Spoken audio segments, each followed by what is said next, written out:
Students, good evening. Gravitationல JEE 2019 அதுல வந்த problems தான் இன்னைக்கு டிஸ்கஸ் பண்ண போறோம். நம்ம ஸ்ட்ரைட்டா ப்ராப்ளம்ஸ்குள்ள போயிடலாம். ப்ராப்ளம்ஸ்குள்ள போறப்ப நம்மளுக்கு ஏதாவது டவுட் வந்துச்சு அப்படின்னா நாம அந்த கன்சர்ன் டைட்டிலோட ஃபார்முலாஸை போய் ரெஃபர் பண்ணிக்கலாம். டவுட் வந்தா வராது, அப்படி வந்துச்சுன்னா நம்ம போய் டீல் பண்ணிக்கலாம். ஸோ ப்ராப்ளம்ஸ் பார்க்குறப்பே நல்ல ஐடியா கிடைக்கும். ஒரு சில ப்ராப்ளம்ஸ் தான் கொஞ்சம் திங்க் பண்ற மாதிரி இருந்தது இந்த 2019 கொஸ்டின் பேப்பர்ல. மித்த எல்லா ப்ராப்ளமும் நம்ம எப்படி கிளாஸ்ல பார்த்தோமோ அதே மாடல்ல தான் இருந்தது. புதுசா எதுவும் பயங்கர அவுட்ஸ்டாண்டிங் அப்படிங்கிற மாதிரிலாம் இல்லை. ஸ்கில் கரெக்டா இருந்தா அட்டன் பண்ணலாம் அப்படிங்கிற மாதிரி தான் இருந்தது. ஏன்னா பொதுவாகவே கிராவிடேஷன்ல மட்டும் என்ன பண்ணலாம் அப்படின்னா எந்த எக்ஸ்ட்ரீம் வேணாலும் ட்விஸ்ட் பண்ணலாம், நிறைய இமேஜின் பண்ண வைக்கலாம். அதனால சில நேரங்கள்ல ப்ராப்ளம் டஃபா மாறும். பட் நம்ம கரெக்டா படிச்சிருக்கோம், ஒரு ப்ராப்பரான ஆர்டர்ல படிச்சிருக்கோம். ஸோ நம்மளுக்கு அந்த இஷ்யூஸ் என்ன ஆகாதுன்னா வராது. இப்ப நீங்க ஃபர்ஸ்ட் கொஸ்டின் எழுதுங்க. JEE 2019 கிராவிடேஷன் அப்படின்னு போட்டு 1 செகண்ட் பா. Question எழுதிக்கங்க. If the angular momentum of a planet of mass m moving around the sun in a circular orbit is L.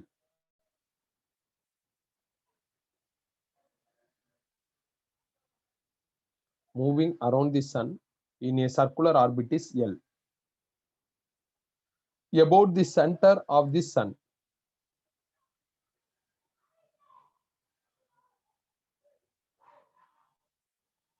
Its aerial velocity is about the center of the sun.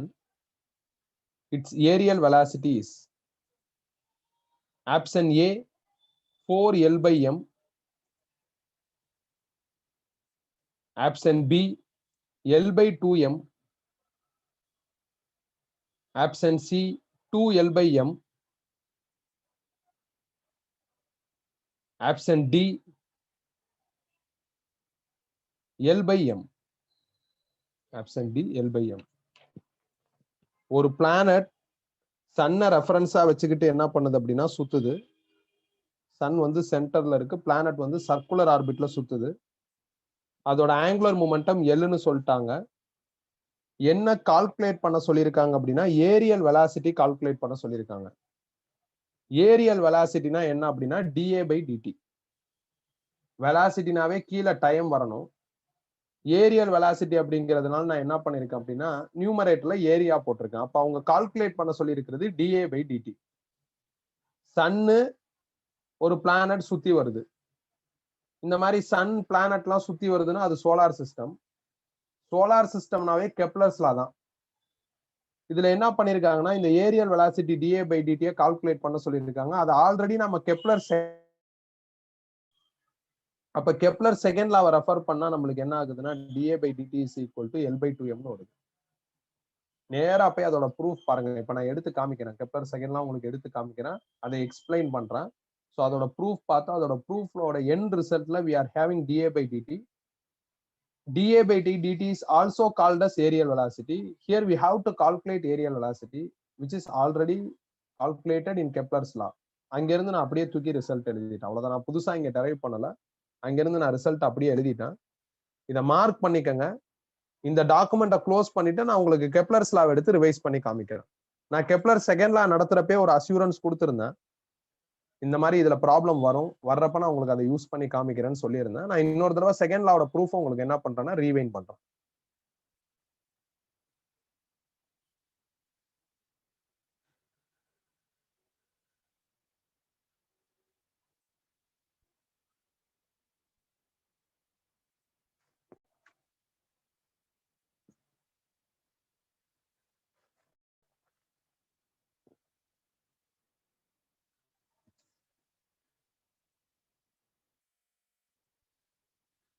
எழுதியாச்சா?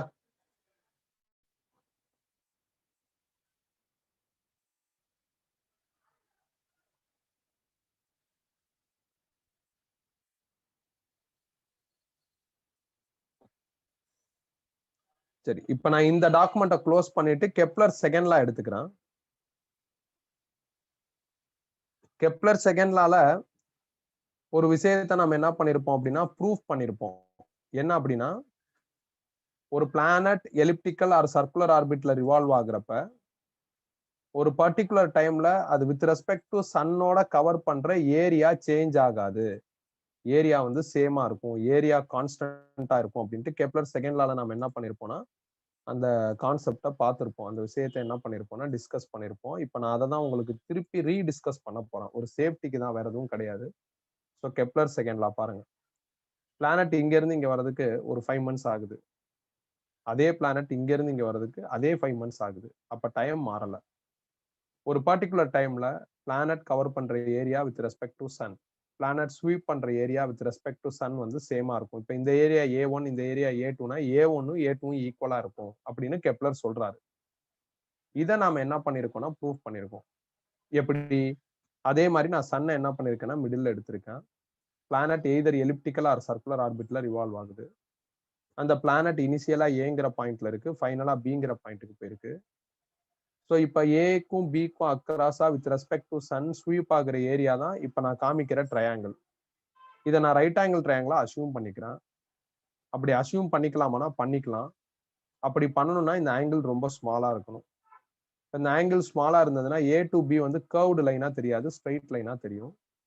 இந்த மாதிரியான ட்ரையாங்கிள்ல நான் tan theta calculate பண்றேன். tan தீட்டாவோட formula opposite சைடோட by adjacent side, அப்ப AB by ஆர்னு வரும். தீட்டா வெரி வெரி ஸ்மாலா இருந்ததுன்னா tan டி தீட்டாவை டி தீட்டானே எழுதலாம். இது ட்ரிக்னாமெட்ரி, இதை நான் தனியா பார்த்துக்கலாம், சொல்லித்தரேன், அப்படி ப்ரூவ் பண்ணி காமிக்கிறேன்னு சொல்லியிருக்கேன். அப்ப tan டி தீட்டாவை டி தீட்டான்னு மாத்தினா is equal to AB by ஆர்னு, இதுல இருந்து ஏபி கண்டுபிடிச்சா ஆர் டி தீட்டான்னு வந்துடும். எனக்கு ஏரியா வேணும். இது ட்ரையாங்கிள்னு சொல்லிட்டேன். ட்ரையாங்கிளோட area formula half BH. Half half தான். பிக்கு பதில் 6, ஹெச்சுக்கு பதில் ஏபி. அப்ப area swept by the radius vector is equal to half BH. இங்க இருக்கிற ஏபிக்கு பதில் ஆர் டி தீட்டான்னு போடுறேன். இந்த என்டையர் ஈக்குவேஷனையும் டைமால டிவைட் பண்றேன். அப்ப DA by DT is equal to 1/2 R square D theta by டிடின்னு வரும். சர்க்குலர் மோஷன்லயே டி தீட்டா பை டிடினா ஆங்குலர் வெலாசிட்டி ஒமேகான்னு படிச்சாச்சு. அப்ப இங்க இருக்கிற டி தீட்டா பை டிடியை வந்து நான் ஒமேகான்னு ரீப்ளேஸ் பண்ணிட்டேன். அதே நேரத்துல ரொட்டேஷனல் மோஷன்ல ஆங்குலர் மூமெண்டமோட ஃபார்முலா பார்த்திருக்கோம், எம்விஆர். இதுல விக்கு பதில் ஆர் ஒமேகா போட்டா எம் ஆர் ஸ்கொயர்டு ஒமேகான்னு வருது. இதுல இருந்து எல் பை எம் கண்டுபிடிச்சா ஆர் ஸ்கொயர்டு ஒமேகான்னு வருது. ஸோ இங்க இருக்கிற ஆர் ஸ்கொயர்டு ஒமேகாவுக்கு பதில் எல் பை எம்னு போட்டிருக்கேன். எல்லுங்கிறது ஆங்குலர் மூமெண்டம். சர்க்குலர் எலிப்டிக்கல் ஆர்பிட்ல ஆங்குலர் மூமெண்டம் கான்ஸ்டன்டா இருக்கும். எம்ங்கிறது மாஸ் ஆஃப் தி பிளானட், அது மாறாது. அப்ப இந்த என்டையர் டேர்மும் கான்ஸ்டன்ட்ங்கிறதுனால DA by DT is equal to constant வரும். இப்ப நாம பார்த்த ஜேஇ கொஸ்டின்ல டிஏ பை டிடி என்ன அப்படின்னு கேட்டிருக்காங்க. டிஏ பை டிடிங்கிறது எல் பை 2m. அதனால நான் இதை திருப்பி ரீடைரைவ் பண்ணாம ஸ்ட்ரைட்டா என்ன பண்ணிட்டேன், ஆன்சரை மட்டும் எழுதியிருக்கேன். ஏதாவது டவுட் இருந்தா கேட்கலாம்ப்பா. ஏதாவது டவுட் இருந்தா கேட்கலாம். டவுட் இல்லைன்னா நம்ம அடுத்ததுக்கு போயிடலாம். டவுட் இல்லைன்னா நம்ம அடுத்ததுக்கு போயிடலாம். ஜஸ்ட் கெப்லர் செகண்ட் லாவை ரெஃபர் பண்ணுங்க. அந்த கொஸ்டினுக்கு கெப்லர் செகண்ட் லாவை ரெஃபர் பண்ணுங்க, ஆன்சர் வந்துடும், அவ்வளவுதான். ஓகேவா? நெக்ஸ்ட் கொஸ்டின் போலாமா? சொல்லுங்கப்பா. அவங்க அதானே கேட்டிருக்காங்க, ஏரியல் வெலாசிட்டி தானே கேட்டிருக்காங்க. அப்படின்னா DA by DT which is அவைலபிள்னு கெப்லர்ஸ் லா, அது அப்படியே தூக்கி எழுதிட்டேன். இதுக்கு நான் கெப்லர்ஸ் லா தான் போகணும்னு எப்படி யோசிச்சேன்? ரொம்ப சிம்பிள். சன்னு பிளானட் சுத்தி வருது, அப்போ சோலார் சிஸ்டம்ங்கிறது கெப்லர்ஸ் லா பேஸ்டு கான்செப்ட் தான். அதனால நான் அந்த லாஜிக் எடுத்திருக்கேன். இப்ப செகண்ட் கொஸ்டின் எழுதுங்க. தி energy required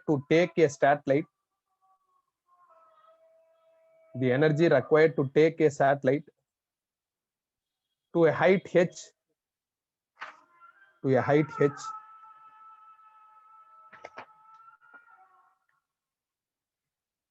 above earth surface bracketல radius of earth is equal to 6.4 into 10 power 3 kilometer is E1.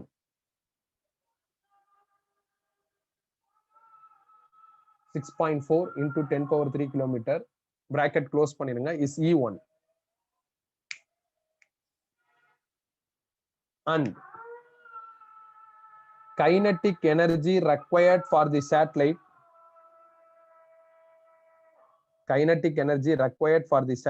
to be in a circular orbit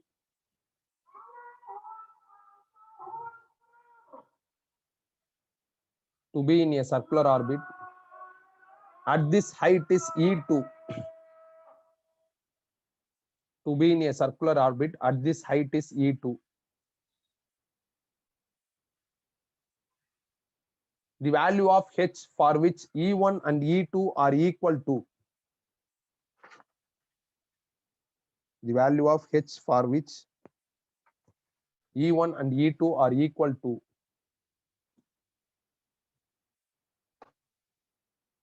Option A,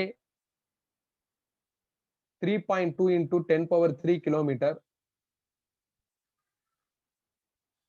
Option B, 1.28 into 10 power 4 kilometer.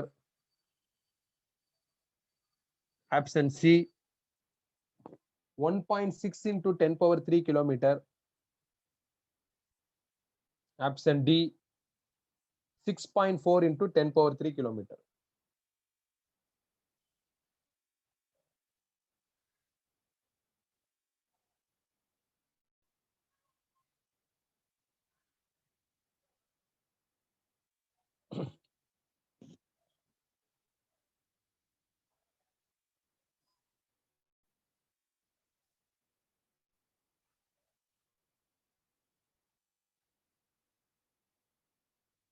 முடிச்சாச்சா?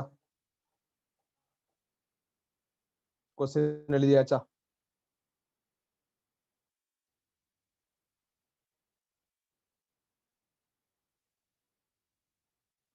Question எழுதியாச்சா? இப்ப சொல்ற இந்த key பாயிண்ட நல்லா ஞாபகம் வச்சுக்கோங்க. நான் already சொல்லியிருக்கேன். ஆனா அங்கங்க பிரிஞ்சு இருக்கும். இப்ப கன்சாலிடேட் பண்ணி சொல்றேன். இந்த மாதிரி ஒரு பொருளை நான் எர்த் சர்ஃபேஸ்ல இருந்து மேல தூக்கி போட்டாவோ, இல்ல மேல இருக்கிற ஒரு பொருள் எர்த் சர்ஃபேஸுக்கு வந்தாவோ, நாம ஒண்ணு தூக்கி போடணும், இல்ல மேல இருந்து ரிலீஸ் பண்ணணும். அது கீழே வரணும். இந்த மாதிரி இந்த சாப்டர்ல கிராவிடேஷன்ல எர்த் சர்ஃபேஸ்ல நின்னுகிட்டு ஏதோ ஒரு ஆப்ஜெக்ட தூக்கி போடுறது, இல்ல ஏதாவது ஒரு ஆப்ஜெக்ட் எர்த் சர்ஃபேஸுக்கு வர்றது, டுவர்ட்ஸ் எர்த் சர்ஃபேஸ் வர்றது, இந்த மாதிரி எல்லாம் சொல்லியிருந்தாங்கன்னா எனர்ஜி கன்சர்வேஷன் பிரின்சிபல் யூஸ் பண்ணணும். எர்த் சர்ஃபேஸ்ல உள்ள டோட்டல் எனர்ஜியும் நம்ம மேல போயிடுச்சுல, தூக்கி போட்டா மேல போகணும், அங்க இருக்கிற டோட்டல் எனர்ஜி ஈக்குவல் அப்படின்ட்டு எனர்ஜி கன்சர்வேஷன் பிரின்சிபல் யூஸ் பண்ணி ப்ராப்ளம் சால்வ் பண்ணணும். இதை நாம எங்க யூஸ் பண்ணிருக்கோம் அப்படின்னா, எஸ்கேப் வெலாசிட்டியை டெரைவ் பண்ண இடத்துல யூஸ் பண்ணிருக்கோம். அதே மாதிரி இன்னொரு ப்ராப்ளத்துல கூட யூஸ் பண்ணிருப்போம். ஒரு சேட்டலைட் திடீர்னு பொத்துன்னு எர்த்துல விழுந்துருச்சு அப்படிங்கிற மாதிரி இடத்துலயும் யூஸ் பண்ணிருப்போம். சோ மறந்துடாதீங்க, ஒரு ஆப்ஜெக்ட நாம தூக்கி போடணும், இல்ல மேல இருக்கிற ஒரு ஆப்ஜெக்ட் கீழே வரணும். அது என்ன ஆப்ஜெக்ட் ஆனாலும் இருக்கலாம். அந்த மாதிரிலாம் இந்த லெசன்ல எப்ப கேட்டாலும் எனர்ஜி கன்சர்வேஷன் பிரின்சிபல் அப்ளை பண்ணி ப்ரொசீட் பண்ற மாதிரி இருக்கும். ஒரு இடத்துல இப்ப நான் எர்த் சர்ஃபேஸ்ல நிக்கிறேன், அங்க இருந்து தூக்கி போடுறேன்னா எர்த் சர்ஃபேஸ்ல இந்த ஆப்ஜெக்டோட எனர்ஜி என்ன, டோட்டல் எனர்ஜி என்ன, ஒரு செட்டைன் ஹைட்ல டோட்டல் எனர்ஜி என்ன, ரெண்டு எனர்ஜி ஈக்குவல். அதுக்கப்புறம் ஏதாவது டேட்டாஸ் இருந்ததுன்னா சிம்பிளிஃபை பண்ணணும். இது ஒரு லாஜிக். இன்னொரு லாஜிக் என்ன அப்படின்னா, ஒரு பொருளை நான் கீழ இருந்து மேல கூட்டு போறது. ஒரு பொருளை கீழ இருந்து மேல கூட்டு போறப்ப நான் சேஞ்ச் இன் பொட்டன்சியல் எனர்ஜி கண்டுபிடிக்கணும். சோ இதான் முக்கியம். ஒரு பொருளை நான் தூக்கி போடல, கீழ இருந்து மேல எடுத்துட்டு போறேன். சோ இப்படி கீழ இருந்து மேல எடுத்துட்டு போனேன் அப்படின்னா நான் சேஞ்ச் இன் பொட்டன்சியல் எனர்ஜி கண்டுபிடிக்கணும். சேஞ்ச் இன் பொட்டன்சியல் எனர்ஜினா final energy minus initial energy. இதுவும் நாம பார்த்திருக்கோம். எங்க அப்படின்னா இந்த கிராவிடேஷன் சாப்டர்ல பொட்டன்சியல் எனர்ஜியோட formula minus G m1 m2 by R. ஆனா ஒர்க் எனர்ஜி பவர்ல பொட்டன்சியல் எனர்ஜியோட formula mgh. Minus G m1 m2 R, G m1 m2 by ஆர்ங்கிற இந்த ஃபார்முலா எப்படி mgh மாறும் அப்படின்ட்டு ஒரு சின்ன ப்ரூஃபும் அதை பேஸ் பண்ணி ஒரு சின்ன ப்ராப்ளமும் பார்த்திருப்போம். ஸோ அதை போய் ரெஃபர் பண்ணி பாருங்க. 5th பாயிண்ட்ல அது வரும். அந்த ப்ரூஃப் பார்த்திருப்போம். ப்ரூஃப் பார்த்து அன்னைக்கே ப்ராப்ளம் பார்த்திருக்க மாட்டோம். அடுத்த கிளாஸ்ல எஸ்கேப் வெலாசிட்டி எல்லாம் படிச்சுட்டு ப்ராப்ளம் பார்த்திருப்போம். இப்ப என்ன மேட்டர் அப்படின்னா, ஒரு பொருளை தூக்கி போடுறாங்களா, ஒரு பொருளை எடுத்துட்டு போறாங்களா, ரெண்டுக்கு வித்தியாசம் இருக்கு. இப்ப இங்க என்ன சொல்றாங்கன்னா, இந்த கொஸ்டினை ஒரு பொருளை வந்து கீழ இருந்து மேல எடுத்துட்டு போறாங்க. அப்படி ஒரு பொருளை கீழ இருந்து மேல எடுத்துட்டு போனா நாம எனர்ஜி ஸ்பெண்ட் பண்ணாதான் எடுத்துட்டு போக முடியும். அந்த ஸ்பெண்ட் பண்ற எனர்ஜி தான் final potential energy minus initial potential energy. அதுவும் அந்த பொருள் சுத்துது, சுத்துறப்ப உள்ள கைனடிக் எனர்ஜி ஈக்குவல். அப்படின்னா எவ்வளவு ஹைட் எடுத்துட்டு போயிருப்பாங்க அப்படின்னு இந்த கொஸ்டின்ல கேட்டிருக்காங்க. நான் திருப்பி கொஸ்டின் காமிக்கிறேன், இங்க பாருங்க. ஒரு பொருளை என்ன பண்றாங்க அப்படின்னா, ஒரு பொருளை என்ன பண்றாங்க, செட்டைன் ஹைட் எடுத்துட்டு போறாங்க. எங்கன்னா எர்த் சர்ஃபேஸ்க்கு மேல. அதுக்கான எனர்ஜி E1. அந்த பொருள் சுத்த ஆரம்பிச்சிருச்சு, அந்த ஹைட்ல சர்க்குலர் ஆர்பிட்ல சுத்துது. அப்ப சுத்துறப்ப உள்ள கைனடிக் எனர்ஜி E2. இந்த ரெண்டு எனர்ஜியும் ஈக்குவல்னா அந்த ஹைட் என்ன அப்படின்னு கேட்டிருக்காங்க. ஒரு பொருளை நான் தூக்கி போடல, ஒரு பொருளை எடுத்துட்டு போறேன்.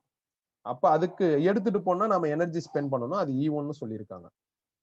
முதல்ல இந்த E1 கால்குலேட் பண்ணுவோம். இப்பதான் சொன்னேன், E1ங்கிறது final energy minus initial energy. அந்த பொருள் ஆரம்பத்துல எங்க இருக்குன்னா ஏங்கிற பாயிண்ட்ல இருக்கு, கடைசியா ஒரு செர்டைன் ஹைட்டுக்கு போயிருச்சு. அந்த ஹைட் உள்ள அந்த பாயிண்ட் தான் பின்னு மார்க் பண்ணிருக்கேன். ஸோ நான் நீட்டா எழுதியிருக்கேன் பாருங்க. E1ங்கிறது potential energy at B minus potential energy A. B தான் ஃபைனல், ஏ தான் இனிஷியல். பொட்டன்சியல் எனர்ஜி கால்குலேட் பண்றதுக்கு இதான் ஃபார்முலா. நான் இன்னொரு எக்ஸாம்பிள் கூட சொல்றேன். இப்ப என்கிட்ட வந்து எவ்வளவு இருக்குன்னா 100 ஜூல் எனர்ஜி இருக்கு. நான் இப்படியே நடந்து வேற ஒரு இடத்துக்கு போயிட்டேன். அப்ப என்கிட்ட எவ்வளவு எனர்ஜி இருக்குன்னா 80 ஜூல் இருக்கு. அந்த 80 தான் ஃபைனல், 100 தான் இனிஷியல். அப்ப 80 மைனஸ் 100 போட்டா மைனஸ் 20ன்னு வரும். அப்ப மைனஸ் 20 ஜூல் நான் எனர்ஜி ஸ்பெண்ட் பண்ணிருக்கேன் அந்த டிஸ்டன்ஸை கவர் பண்றதுக்கு, இல்ல அந்த ஹைட்டை கவர் பண்றதுக்கு, இல்ல வாக் பண்றதுக்குன்னு அர்த்தம். இப்ப என்கிட்ட ஆரம்பத்துல எவ்வளவு இருந்தது 100 ஜூல், கடைசியா எவ்வளவு இருக்கு 80 ஜூல். அப்ப ஆரம்பத்துல எவ்வளவு இருக்கு, கடைசியா எவ்வளவு இருக்கு, இததான் நாம எப்பயுமே கால்குலேட் பண்ண முடியுமே தவிர நான் நடந்து போறப்ப எவ்வளவு இருக்குன்னு கால்குலேட் பண்ண முடியாது. இதை மறந்துடாதீங்க. ஸோ எப்பயுமே வந்து நான் ஒரு இடத்துல இருந்து இன்னொரு இடத்துக்கு போறதுக்கு சம் எனர்ஜி ஸ்பெண்ட் பண்ணிருப்பேன். அதை நீங்க கால்குலேட் பண்ணணும்னா அதுக்கு இருக்கிற மெத்தட் என்ன அப்படின்னா, இப்படியே கூட்டே போறோம்ல, இப்படியே மேல தூக்கிட்டே போறோம்ல, இப்படியே நான் நடந்துகிட்டே போறோம்ல, அப்ப கால்குலேட் பண்ண முடியாது. நான் இனிஷியலா இருக்கிறப்ப எவ்வளவு, கடைசியா இருக்கிறப்ப எவ்வளவு, இது ரெண்டையும் கழிச்சா கிடைச்சிரும். ஸோ அந்த க்ளூவை தான் நான் இங்க என்ன பண்ணிருக்கேன்னா யூஸ் பண்ணிருக்கேன். They said a mass m will be taken from earth surface to height h. For that the required energy is what? E1. அதை நம்ம கால்குலேட் பண்ணணும். அதுக்கு தான் இந்த potential energy final minus potential energy இனிஷியல்ங்கிற ஃபார்முலா. பொட்டன்சியல் எனர்ஜியோட formula வந்து minus G M1 M2 by R. G constant, அதை அப்படியே ரீடைன் பண்றேன். M1க்கு பதில் எர்த் மாசு, M2க்கு பதில் நம்ம தூக்கிட்டு போற மாசு. ஆறுங்கிறது யாருன்னா இந்த ஃபார்முலா படி டிஸ்டன்ஸ் பிட்வீன் டூ மாஸ்.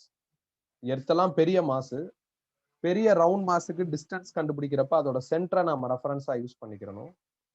நம்ம தூக்கிட்டு போற மாஸ் ஸ்மால் எம்ங்கிறது சின்ன மாஸ் தான், அது பாயிண்ட் பிக்கு போயிருக்கு. பாயிண்ட் பில இருக்கிறப்ப டிஸ்டன்ஸ் பிட்வீன் டூ மாஸ் என்னவா இருக்குன்னா R பிளஸ் ஹெச்சா இருக்கு. அதை இங்க எழுதிட்டேன். அப்புறம் இந்த லாஜிக்ல இருக்கிற ஒரு மைனஸ், இந்த ஃபார்முலால இருக்கிற ஒரு மைனஸ், ரெண்டு சேர்ந்து பிளஸ் ஆயிருச்சு. இனிஷியலா ஏங்கிற இடத்துல அந்த மாஸ் இருக்கு. அப்போ உள்ள எனர்ஜி வந்து GMM by R. உனக்கு தெரிஞ்சிருக்கும், G வந்து கான்ஸ்டன்ட், M1க்கு பதில் எர்த் மாஸ், M2க்கு பதில் சேட்டலைட் ஆர் அந்த ஆப்ஜெக்டோட mass, distance between two mass இப்ப ரேடியஸ் ஆஃப் எர்த்தா இருக்கு. இது வந்து சர்ஃபேஸ்ல உள்ள பொருளை நீ மேல கூட்டு போறதுக்கான energy required, energy spend, energy needed, எப்படி வேணாலும் சொல்லலாம். இதுக்கப்புறம் இந்த இந்த மாஸ் M இங்க இருந்து சர்க்குலர் ஆர்பிட்ல ரிவால்வ் ஆகுது. அப்படி சர்க்குலர் ஆர்பிட்ல ரிவால்வ் ஆகுறப்ப அதோட கைனட்டிக் எனர்ஜி, சர்க்குலர் ஆர்பிட்ல ஒரு மாஸ் ரிவால்வ் ஆகுதுன்னா அது சேட்டலைட் மாதிரி. அது சர்க்குலர் ஆர்பிட்ல ரிவால்வ் ஆகுறதுக்கு தேவைப்படுற கைனட்டிக் எனர்ஜியை E2ன்னு சொல்றாங்க. சேட்டலைட்டோட கைனட்டிக் எனர்ஜி ஃபார்முலா நம்மளுக்கு ஆல்ரெடி தெரியும், GMM by 2R. உனக்கு சந்தேகமா இருந்தா சேட்டலைட்டுங்கிற அந்த மேத்தமெட்டிக்கல் ஒர்க்கை ரெஃபர் பண்ணு, நோட்டு கையில இருக்கும், அப்படியே ரெஃபர் பண்ணு. இல்லைன்னா சேட்டலைட்ல மட்டும் நம்ம கன்க்ளூஷன் எழுதியிருப்போம், அந்த கன்க்ளூஷனை பாரு, உனக்கு தெரிஞ்சிடும்.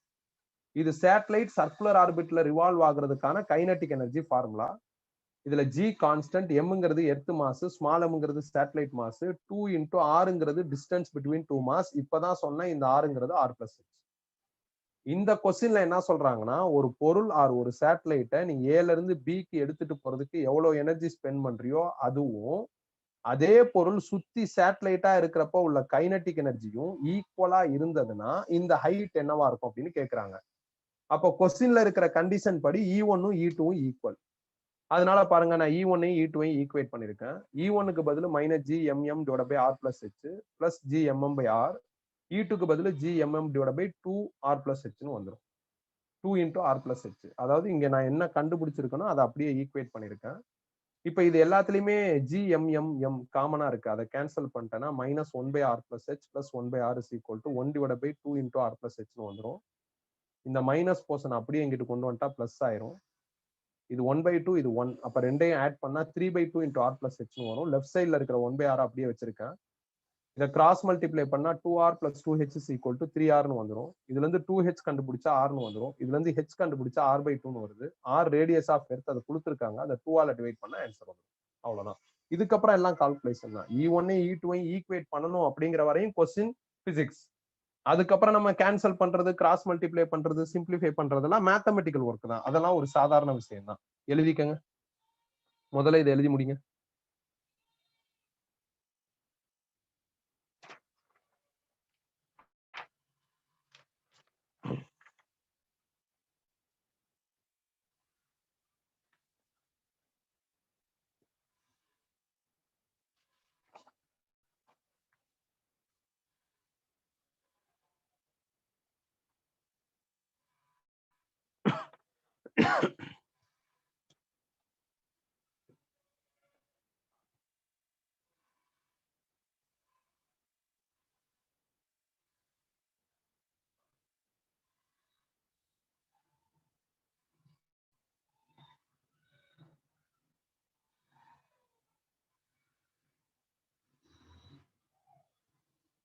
கிராவிடேஷனல் பொட்டன்சியல் எனர்ஜில ப்ராப்ளம் முடிஞ்சதுக்கு அப்புறம் நான் இதை பத்தி பேசியிருப்பேன். ஒரு பொருளை கீழ இருந்து மேல எடுத்துட்டு போறதுக்கு எவ்வளவு எனர்ஜி ஸ்பெண்ட் பண்ணணும் அப்படிங்கிறத எப்படி கால்குலேட் பண்றதுங்கிற அந்த ப்ரூஃப் காமிச்சிருப்பேன். அதுல MGH ரீடரைவ் பண்ணிருப்பேன். வேற லாஜிக்ல ரீடரைவ் பண்ணிருப்பேன். சோ அதை எடுத்து ரெஃபர் பண்ணுங்க. ஒரு பொருளை தூக்கி போறதுக்கும் மேல இருக்கிற ஒரு பொருள் கீழே விழுகிறதுக்கும் எனர்ஜி கன்சர்வேஷன் பிரின்சிபல் அப்ளை பண்ணணும். இந்த கொஸ்டின்ல ஒரு ஆப்ஜெக்ட கீழ இருந்து மேல எடுத்துட்டு போறாங்க. அப்ப அதுக்கு இந்த லாஜிக் யூஸ் பண்ணணும். அதுக்கு தான் நான் என்னைய வச்சு உனக்கு எக்ஸாம்பிள் சொன்னேன்.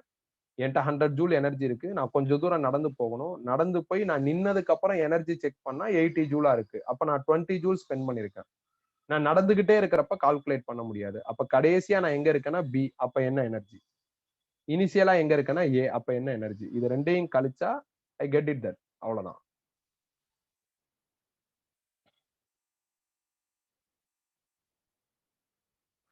இதுல தேர்ட் கொஸ்டின் நீங்க பாருங்க. நான் சொல்யூஷன் அனுப்பிச்சிடுறேன். நீங்க அதை கிராஸ் செக் பண்ணிக்கோங்க. கொஞ்சம் கன்ஃபியூஸ் ஆகுற மாதிரி இருக்கு எனக்கு. அதனால நான் சொல்யூஷன் அனுப்புறேன். நான் கன்ஃபியூஷனை ரெக்டிஃபை பண்ணிட்டு உங்களுக்கு சொல்லித்தரேன். அதனால 3வது கொஸ்டின் நம்ம இன்னைக்கு டிஸ்கஸ் பண்ணல.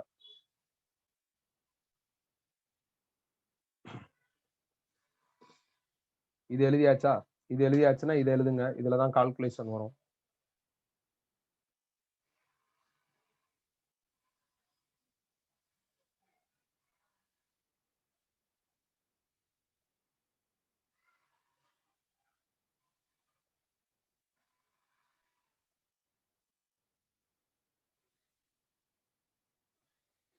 புவனேஸ்வரன் கிளாஸ் முடிஞ்சோன்னா ஒரு 10 மினிட்ஸ் கேப்ல கால் பண்ணேன். லாகின் ப்ராப்ளம் ஏதாவது இருந்ததுன்னா சரி பண்ணி தரேன். வெப்சைட் லாகின்ல யாருக்காவது ப்ராப்ளம் இருந்ததுன்னா கிளாஸ் முடிஞ்சு ஒரு 10 மினிட்ஸ் கழிச்சு கால் பண்ணுங்க. அது ஒன்றும் பிரச்சனை இல்லை. நான் ஏதாவது தப்பா டைப் பண்ணிருப்பேன், இல்ல நீ ஏதாவது பண்ணிருப்ப. அது என்னன்னு நம்ம பேசணும்னா தெரிஞ்சிடும். உடனே சரி பண்ணிடுறேன். அன்பு செல்வன் வந்து உங்களோட மெயில் ஐடியை என்னோட வாட்ஸ்அப் நம்பருக்கு அனுப்புங்க. உங்களை நான் ஒரு குரூப்ல ஆட் பண்ணிருப்பேன்.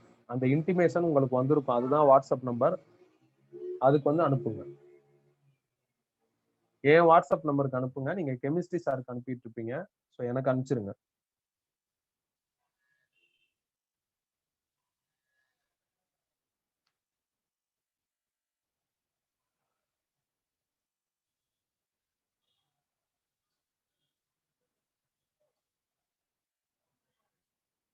எழுதியாச்சாப்பா?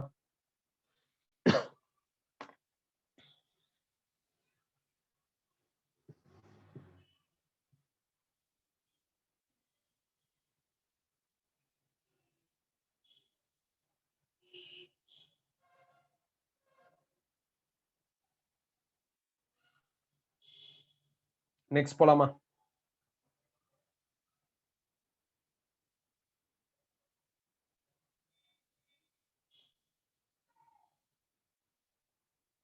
நெக்ஸ்ட் போலாமா?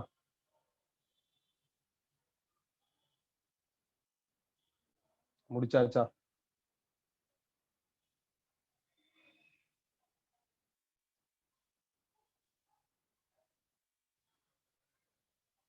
அடுத்த கொஸ்டின் போலாமா?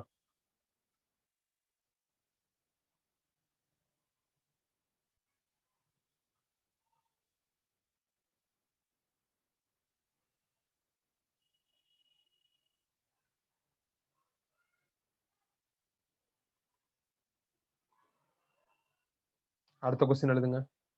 இது 3 வந்து வேணாம். 3 நம்ம டிஸ்பிளேஸ் பண்ணலாம். Complete that. ஆனா எனக்கு ஒரு சின்ன டவுட் இருக்கு. நானே உனக்கு அது நான் எக்ஸ்பிளைன் பண்றேன். நம்ம ரெகுலர் கிளாஸ்ல அதை பார்த்துக்கலாம். ஸோ இப்போதைக்கு 3 ஸ்கிப் பண்ணிரு. 4 எழுதிக்கங்க. 2 stars of masses 3 into 10 power 31 kg.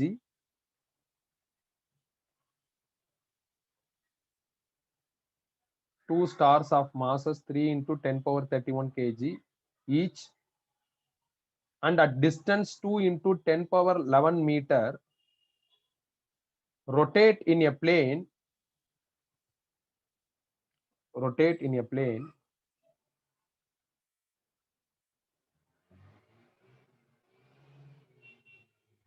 about their common center of mass O. About their common center of mass O.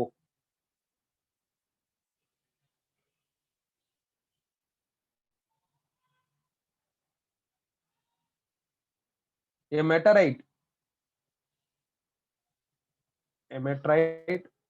meteoriteனா விண்கல் தானே, அப்படிதான் நினைக்கிறேன். meteorite passes through O, moving perpendicular to the stars rotation plane.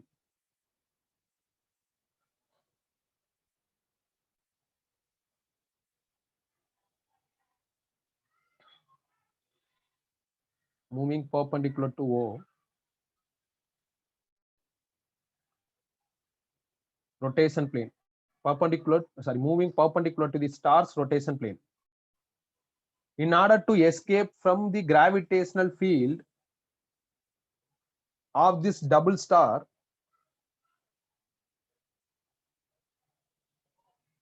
in order to escape from the gravitational field of this double star, the minimum speed that meteorite should have at O is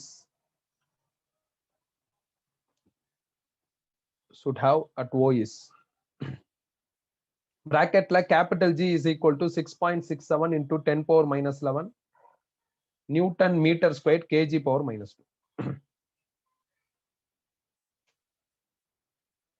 Option A 2.8 into 10 power 5 meter per second. Option B 1.4 into 10 power 5 meter per second. Option C 3.8 into 10 power 4 meter per second. Option D 2.4 into 10 power meter per second.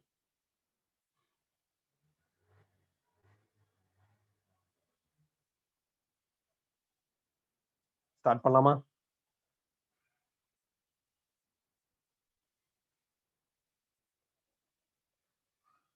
Question எழுதியாச்சா?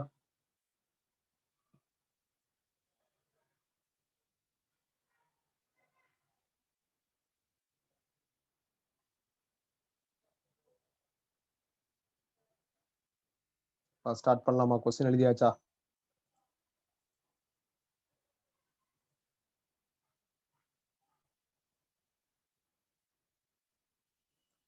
Question எழுதியாச்சுன்னா chat பண்ணுங்க. Okay, இப்போ நான் முதல்ல என்ன பண்றேன், क्वेश्चनல என்ன சொல்லியிருக்காங்களோ அதுக்கு ஒரு டயக்ராம் வரைஞ்சு காமிக்கிறேன். நான் இந்த क्वेश्चनல சொல்யூஷன்ல எல்லாம் டயக்ராம் போடல, ஏன்னா இது பாக்குறப்போ உனக்கு கன்ஃபியூஸ் ஆகணும், எப்படின்னு யோசிக்கணும். அதனால நான் வந்து சொல்யூஷன்ல போடல. இப்போ நான் உனக்கு போட்டு காமிக்கிறேன். இது ஒரு ஸ்டாரு, இது ஒரு ஸ்டாரு. இவங்க ரெண்டு பேருக்கும் அக்ராஸா உள்ள சென்டர் டு சென்டர் டிஸ்டன்ஸ் அது எவ்வளவு சொல்லியிருக்காங்க அப்படின்னா 2 into 10 power 11 மீட்டர். இந்த டிஸ்டன்ஸ் வந்து எவ்வளவு சொல்லியிருக்காங்கன்னா 2 into 10 power 11 மீட்டர்னு சொல்லியிருக்காங்க. இப்போ ஒரு விண்கல் இல்ல அப்டக்கல் எப்படி வேணாலும் சொல்லலாம். அதுக்கு முன்னாடி இதை ரெண்டையும் நான் ஒரு ரெஃபரன்ஸ் லைன் போட்டு கனெக்ட் பண்ணிக்கிறேன்.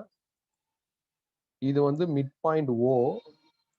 இந்த மிட் பாயிண்ட் ஓவர் ரெஃபரன்ஸா வச்சுக்கிட்டு தான் இந்த ரெண்டு ஸ்டாரும் ஸ்பின் ஆகுது.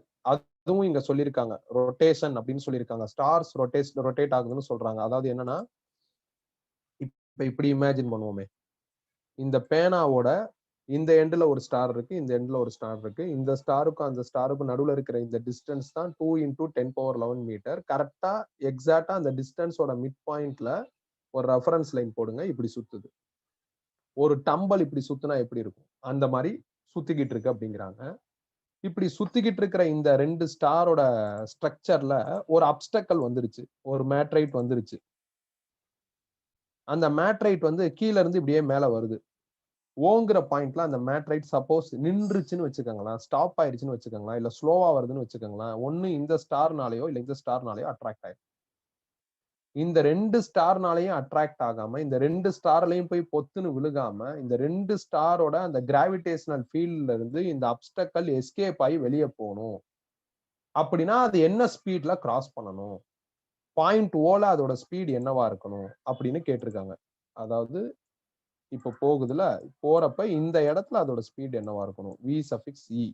அத நான் வி சஃபிக்ஸ் இன்னு எழுதியிருக்கேன். ஏன்னா அது ஒரு வகையில எஸ்கேப் ஸ்பீட் தானே. அதனால எழுதியிருக்கேன். இந்த ஸ்பீட் என்னவா இருக்கணும் அப்படின்னு கேட்டிருக்காங்க. இப்ப எஸ்கேப் ஸ்பீடோட ஃபார்முலா நம்மளுக்கு தெரியும். அது ஒரு பிளானட்ல இருந்து தூக்கி போட்டா. இது அப்படி இல்ல. 2 பிளானட் இல்லன்னா 2 ஸ்டார் இந்த லாஜிக்ல இருக்கு. இப்ப இந்த மாரி இந்த இந்த இந்த இப்ப சப்போஸ் அவங்க சொல்ற மெட்ரைட்டோட மாஸ் வந்து ஸ்மால் எம்னு எடுத்துக்கிறேன்னு வச்சுக்கோங்களேன். இந்த மாஸ் இந்த 2 ஸ்டார்ல இருந்தும் வெளியே எஸ்கேப் ஆகுறதுக்கு என்ன ஸ்பீட்ல கிராஸ் பண்ணணும், இல்ல என்ன ஸ்பீட்ல டிராவல் பண்ணணும் அட் ஓ அப்படின்னு சொல்லியிருக்காங்க. இப்ப இந்த பாயிண்ட்ல ஸ்பீட் வேணும். அப்ப ஏறக்குறைய ஒரு பொருள மேல தூக்கி போற லாஜிக் தான் இது. அதுவா போகுது, இல்லன்னா நாம தூக்கி போடுற லாஜிக் தான். அப்ப எனர்ஜி கன்சர்வேஷன் பிரின்சிபல் யூஸ் பண்ணணும். அப்ப டோட்டல் எனர்ஜி அட் ஓவும் நான் இந்த இந்த இதுதான் சப்போஸ் வந்து அந்த மேட்ரைட் விண்கல்னு வச்சுக்கோங்களேன். இது மேல போயிருச்சு அப்படின்னா அது எங்க போகுதுன்னே தெரியாது. எஸ்கேப்னா அதான அர்த்தம். போயிரும், வராது. போயிரும், வரல, எங்க போகுதுன்னே தெரியலன்னா அந்த இடம் இன்ஃபினிட்டி. அப்ப டோட்டல் எனர்ஜி அட் ஓவும் total energy at infinity equal. So அந்த லாஜிக்க பேஸா வச்சுக்கிட்டு நான் என்ன பண்றேன் அப்படின்னா ஆன்சர் எழுத போறேன். டோட்டல் எனர்ஜி அட் ஓவும் total energy at infinity equal. இதுல டோட்டல் எனர்ஜி அட் இன்ஃபினிட்டி வந்து 0. சந்தேகமா இருந்தா எஸ்கேப் வெலாசிட்டியோட ப்ரூஃப் எடுத்து பாரு. சந்தேகமா இருந்தா எஸ்கேப் வெலாசிட்டி ப்ரூஃப் எடுத்து பாரு. டோட்டல் எனர்ஜியோட ஃபார்முலாலாம் எழுதிட்டு அதுல டேட்டாஸை ஃபீட் பண்ணி 0ன்னு போட்டிருப்போம். இனிமேல் ஒரு டைமும் இன்ஃபினிட்டில டோட்டல் எனர்ஜி கண்டுபிடிச்சிட்டு இருக்க வேணாம். நீ கான்பிடென்ட்டா 0ன்னு போட்டுறலாம். நான் இப்ப இதை முடிச்சுட்டு இந்த ப்ராப்ளம் முடிச்சுட்டு இப்ப டோட்டல் எனர்ஜி அட் இன்ஃபினிட்டி 0ன்னு சொல்லியிருக்கேன்ல, இதை முடிச்சுட்டு நான் என்ன பண்றேன்னா எஸ்கேப் வெலாசிட்டில போய் அது 0ன்னு அவனுக்கு வெரிஃபை பண்ணி காமிக்கிறேன். சோ முதல்ல முடிச்சிருவோம். சோ இதை நீ அக்செப்ட் பண்ணிக்கோ. அது எப்படின்ட்டு இந்த இடத்துல குழப்பிக்க வேணாம். நான் அதை உனக்கு ஆல்ரெடி நடத்திருக்கேன். அதை நான் திருப்பி ரெஃபர் பண்ணி காமிக்கிறேன். இப்ப டோட்டல் எனர்ஜி அட் ஓ வேணும். இந்த அப்டக்கல் மூவ் ஆகுறதுனால நம்மளுக்கு என்ன இருக்கும் அப்படின்னா கண்டிப்பா கைனடிக் எனர்ஜி இருக்கும். கைனடிக் எனர்ஜியோட ஃபார்முலா ½ mv². அப்ப ½ m அப்டக்கலோட ஸ்பீட் v சஃபிக்ஸ் ன்னு போட்டிருக்கேன். அதனால ½ mv², இல்ல v²னே போட்டுக்கலாம். அப்புறம் இந்த அப்டக்கலுக்கும் இந்த ஸ்டாருக்கும் நடுவுல ஒரு பொட்டன்சியல் எனர்ஜி இருக்கும். அதே மாதிரி அப்டக்கலுக்கும் இந்த ஸ்டாருக்கு நடுவுல ஒரு பொட்டன்சியல் எனர்ஜி இருக்கும். அப்ப 2 பொட்டன்சியல் எனர்ஜி வரும். இங்க இதான் மெயின். இந்த மாஸ் தான் மெயின். இதுதான் மேல போகணும். அப்ப இதோட பொட்டன்சியல் எனர்ஜி வேணும். இந்த பக்கம் ஒரு ஸ்டார் இருக்கிறதுனால ஒரு பொட்டன்சியல் எனர்ஜியும், இந்த பக்கம் இன்னொரு ஸ்டார் இருக்கிறதுனால ஒரு பொட்டன்சியல் எனர்ஜி வரும். பொட்டன்சியல் எனர்ஜியோட ஃபார்முலா -gm1m2/r. அது நம்மளுக்கு தெரியும். -gm1m2/rன்னு தெரியும். இப்ப யூஸ் பண்ணிக்கிட்டு தான் இருக்கோம். சோ இந்த ஃபார்முலாவை யூஸ் பண்ணி நான் என்ன பண்ணிருக்கேன்னா ஸ்டாரோட மாச கேபிட்டல் எம்னு எடுத்திருக்கேன். அப்டக்கலோட மாச ஸ்மால் எம்னு எடுத்திருக்கேன். ஆறுங்கிறது டிஸ்டன்ஸ் பிட்வீன் 2 மாஸ் அப்படிங்கிற மாதிரி மீன் பண்ணி அதை நான் அப்படியே இங்க ஃபில் பண்ணிருக்கேன். இப்ப அப்டக்கலுக்கு இந்த லெஃப்ட் சைட்ல ஒரு ஸ்டார் இருக்கிறதுனால ரைட் சைட்ல ஒரு ஸ்டார் இருக்கிறதுனால இந்த ஃபார்முலா 2 தடவை வரும்.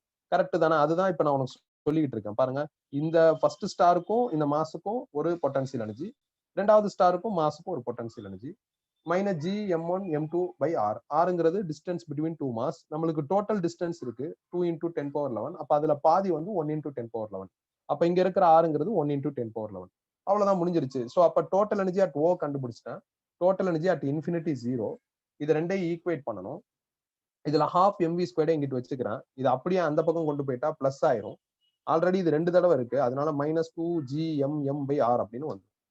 சோ அதுக்கப்புறம் சால்வ் பண்ண வேண்டியதுதான். சோ அவ்வளவுதான். இதை நான் சால்வ் பண்ணா எனக்கு v வந்து √4gm/rன்னு வரும். வேல்யூஸை ஃபீட் பண்ணா ஆன்சர் வந்துடும். ஆர்னா நீ உடனே 2 × 10⁻11 போட்டுறாத. டயக்ராம் பார்த்துக்கோ. ஆறுங்கிறது இந்த டிஸ்டன்ஸ். நான் வேணா திருப்பி மார்க் பண்ணி காமிக்கிறேன். ஆறுங்கிறது இந்த டிஸ்டன்ஸ். இந்த டிஸ்டன்ஸ் எவ்வளவு வரும்னா 1 × 10⁻11 வரும். ஸோ அதனாலதான் நான் என்ன பண்ணிருக்கேன் அப்படின்னா அந்த இடத்துல 1 × 10⁻11 போட்டிருக்கேன். அவ்வளவுதான், முடிஞ்சிருச்சு. நீ எஸ்கேப் வெலாசிட்டி ப்ரூஃப் பார்த்தேன்னு வச்சுக்கோங்களேன், ஒரு பொட்டன்சியல் எனர்ஜி தான் இருக்கும். 2 இருக்காது. ஒன்னே தான் எழுதியிருப்போம். இது எழுதியிருக்க மாட்டோம். இங்க 2 பிளானட்ங்கிறதுனால 2 பொட்டன்சியல் எனர்ஜி வருது. அவ்வளவுதான் வித்தியாசம். வேற எந்த வித்தியாசமும் கிடையாது. சோ அப்ப நம்ம தெளிவா படிச்சிருந்தா நம்மளுக்கு ஈஸியா இந்த கொஸ்டினுக்கான ஆன்சர் வந்துடும். எஸ்கேப் வெலாசிட்டி ப்ரூஃப்லாம் பார்க்காம ஃபார்முலா மட்டும் வச்சு ப்ராப்ளம் சால்வ் பண்ணா இந்த மாதிரி கொஸ்டினுக்கு ஆன்சர் வராது. இது எஸ்கேப் வெலாசிட்டி தான், 2 பிளானட்ல இருந்து எஸ்கேப் ஆகணும் அந்த மாதிரி சொல்றாங்க. சோ அவ்வளவுதான் வித்தியாசம். எழுதிக்கங்க.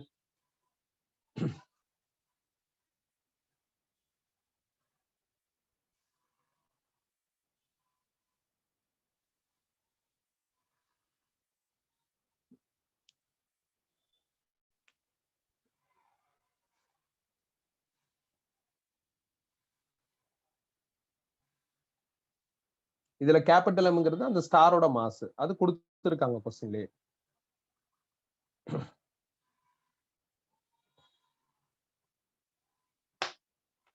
ஸோ நாளைக்கு வந்து கிராவிடேஷன் தான் டெஸ்ட், 20 கொஸ்டின்ஸ் இருக்கும். ஸோ 4 o'clock நான் கொஸ்டின் பேப்பரை அஸ் யூஸ்வல் வாட்ஸ்அப் குரூப்ல சென்ட் பண்ணிடுறேன். டெஸ்ட் முடிச்சுட்டு நீங்க வழக்கம் போல கொஸ்டின் நம்பரையும் ஆப்சன்ஸை மட்டும் மார்க் பண்ணி நீட்டா போட்டோ எடுத்து அதே வாட்ஸ்அப்ல எனக்கு ரிப்ளை பண்ணிருங்க. குரூப்ல கிடையாது, சில பேர் குரூப்ல பண்ணிடுறேன். என்னோட இண்டிவிஜுவல் வாட்ஸ்அப் நம்பருக்கு நீ என்ன பண்ணிரு, ரிப்ளை பண்ணிரு. ஸோ அதே மாதிரி அடுத்த சண்டே வந்து வால்யூம் 1 டெஸ்ட் சொல்லியிருக்கேன். ரொட்டேஷனல் மோஷனும் கிராவிடேஷனும் நிறைய கொஸ்டின்ஸ் இருக்கும். மித்த சாப்டர்ஸ் எல்லாம் கம்மியான கொஸ்டின்ஸ் தான் இருக்கும். நான் கொஸ்டினை ப்ராப்பரா செட் பண்ணிட்டு மித்த சாப்டர்ல நீ எந்த அளவுக்கு படிக்கணும் அப்படிங்கிறதையும் நான் சஜஸ்ட் பண்றேன், அடுத்தடுத்த கிளாஸ்ல சஜஸ்ட் பண்றேன். தென் ரொட்டேஷனல் மோஷன் வந்து ஒரு 20 வீடியோவோ 21 வீடியோஸ் இருக்கும். Rotational motion and circular motion சேர்த்து அந்த 21 வீடியோவும் நான் உனக்கு நாளைக்கு நைட் அப்லோட் பண்ணிடுவேன். அட்ட ஸ்டிச்சா 21 நாளைக்கு நைட் அப்லோட் பண்ணிடுவேன். ஸோ நீ ரொட்டேஷனல் மோஷன் படிக்கிறப்போ உனக்கு ஏதாவது டவுட் இருந்ததுன்னா அதை ரெஃபர் பண்ணிக்கலாம். எந்த வீடியோல என்ன கண்டென்ட் இருக்குங்கிற அந்த பிடிஎஃப்ஐயும், அதே மாதிரி கிராவிடேஷன்லயும் எந்த வீடியோல என்ன கண்டென்ட் இருக்கு அப்படிங்கிறதையும் நான் உனக்கு என்ன பண்றேன் அப்படின்னா கிராவிடேஷனுக்கு இப்ப அனுப்பிச்சிருவேன். ரொட்டேஷனல் மோஷனுக்கு வீடியோஸ் எல்லாம் அப்லோட் பண்ணிட்டு அனுப்புறேன். புரியுதா என்னட்டு? இப்ப கிராவிடேஷன் வீடியோ 1 இருக்குல்ல, அதுல என்ன இருக்கு அப்படிங்கிற அந்த டிஸ்கிரிப்ஷனையும் நான் உனக்கு சேர்த்து அனுப்புறேன். அது அந்த வெப்சைட்ல அந்த வீடியோஸ் என்ன இருக்கு அப்படிங்கறதெல்லாம் தெரியாது. நான் உனக்கு தனியா ஒரு ஃபைலா என்ன பண்றேன் அப்படின்னா அனுப்புறேன். ஸோ அதுல நீ அதை என்ன பண்ணிக்கலாம்னா கிளாரிஃபை பண்ணிக்கலாம். வேற எதுவும் சொல்லணும் வந்தேன்னா டியூஸ்டேல இருந்து நாம வந்து சிம்பிள் ஹார்மோனிக் மோஷன் அப்படிங்கிற லெசன் ஸ்டார்ட் பண்ண போறோம். யாரும் லீவ் போட்டுறாத. ஸோ நீ எந்த கிளாஸ் லீவ் போட்டாலும் அடுத்த கிளாஸ் புரியாது, அந்த மாதிரி லெசன் அது. ஸோ அதனால வந்து லீவ் போடாம என்ன பண்ணிரு, ஒழுங்கா அட்டன் பண்ணு. பொங்கல் ஹாலிடேஸ் வரதுக்குள்ள நம்ம அந்த லெசனை முடிச்சிருவோம். ஸோ அதுதான் அந்த லெசன்ல நம்மளோட பிளான். பிஃபோர் பொங்கல் ஹாலிடேஸ் அதை நம்ம முடிச்சிடற மாதிரி தான் இருக்கும். அவ்வளவுதான். சரி, இப்ப நம்ம அடுத்த ப்ராப்ளம் போலான்னு நினைக்கிறேன். நான் உனக்கு கடைசியா எடுத்து காமிக்கிறேன். டோட்டல் எனர்ஜி அட் இன்ஃபினிட்டி ஜீரோங்கிறத நான் கடைசியா எடுத்து காமிக்கிறேன். எஸ்கேப் வெலாசிட்டில இருந்து எடுத்து காமிக்கிறேன். இப்ப இது முடிச்சாச்சுன்னா சொல்லுங்க, அடுத்த ப்ராப்ளம் போலாம்.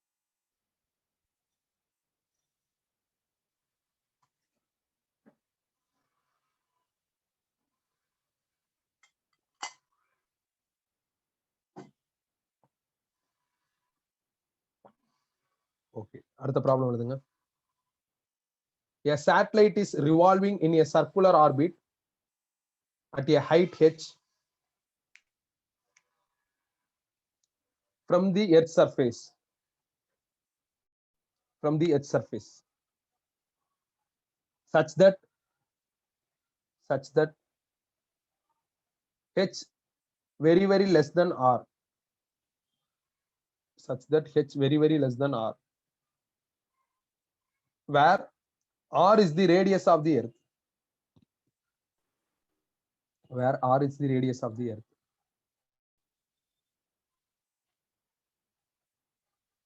Assuming that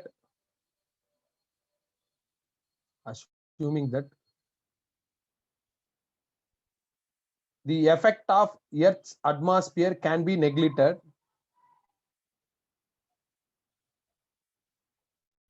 Assuming that the effect of Earth's atmosphere can be neglected, the minimum increase in speed required so that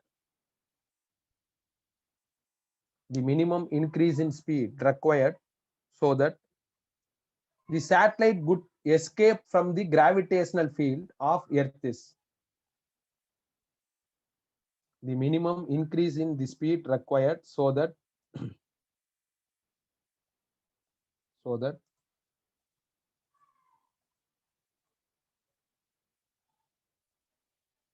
the satellite could escape from the gravitational field of Earth is. Gravitational field of Earth is square of, sorry, A option A, root of 2gr Option B, root of gr into root of 2 minus 1.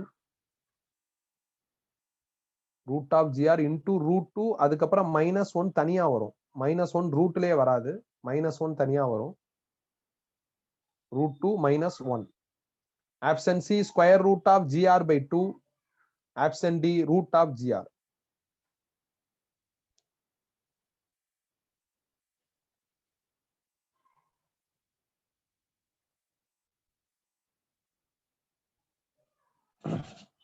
Question எழுதியாச்சா?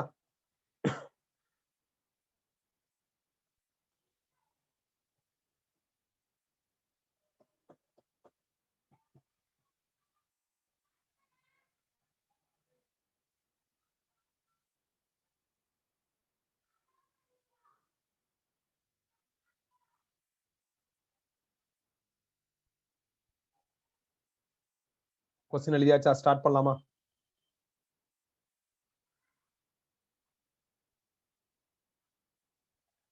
Question எழுதியாச்சா? எல்லாரும் கவனிங்க. இப்ப இது எர்த்துப்பா. ஒரு satellite வந்து earth இப்படி சுத்திக்கிட்டு இருக்கு. சுத்திக்கிட்டு இருக்கிற இந்த சேட்டலைட்டோட ஸ்பீட் வந்து ஆர்பிட்டல் வெலாசிட்டி அப்படிங்கிற டைட்டில்ல நாம சேட்டலைட்டுங்கிற கண்டென்ட்ல டெரைவ் பண்ணிருக்கோம். நான் முதல்ல அந்த ஃபார்முலாவே எழுதிடுறேன். ஆர்பிட்டல் வெலாசிட்டியோட ஃபார்முலா என்ன அப்படின்னா square root of GM by small R. ஆறுங்கிறது ஆர்பிட்டல் ரேடியஸ். இந்த ஸ்மால் ஆருக்கு பதில் எப்ப வேணாலும் ஆர் பிளஸ் ஹெச்னு ரீப்ளேஸ் பண்ணலாம்னு நம்ம சேட்டலைட்லயே படிச்சிருக்கோம். உனக்கு வேணா நான் ஒரு டயக்ராம் போட்டு காமிக்கிறேன். ஸோ இது வந்து எர்த்து, எர்த்தோட ரேடியஸ் 6. சேட்டலைட் ஒரு பர்டிகுலர் ஆர்பிட்ல ரிவால்வ் ஆயிட்டு இருக்கு.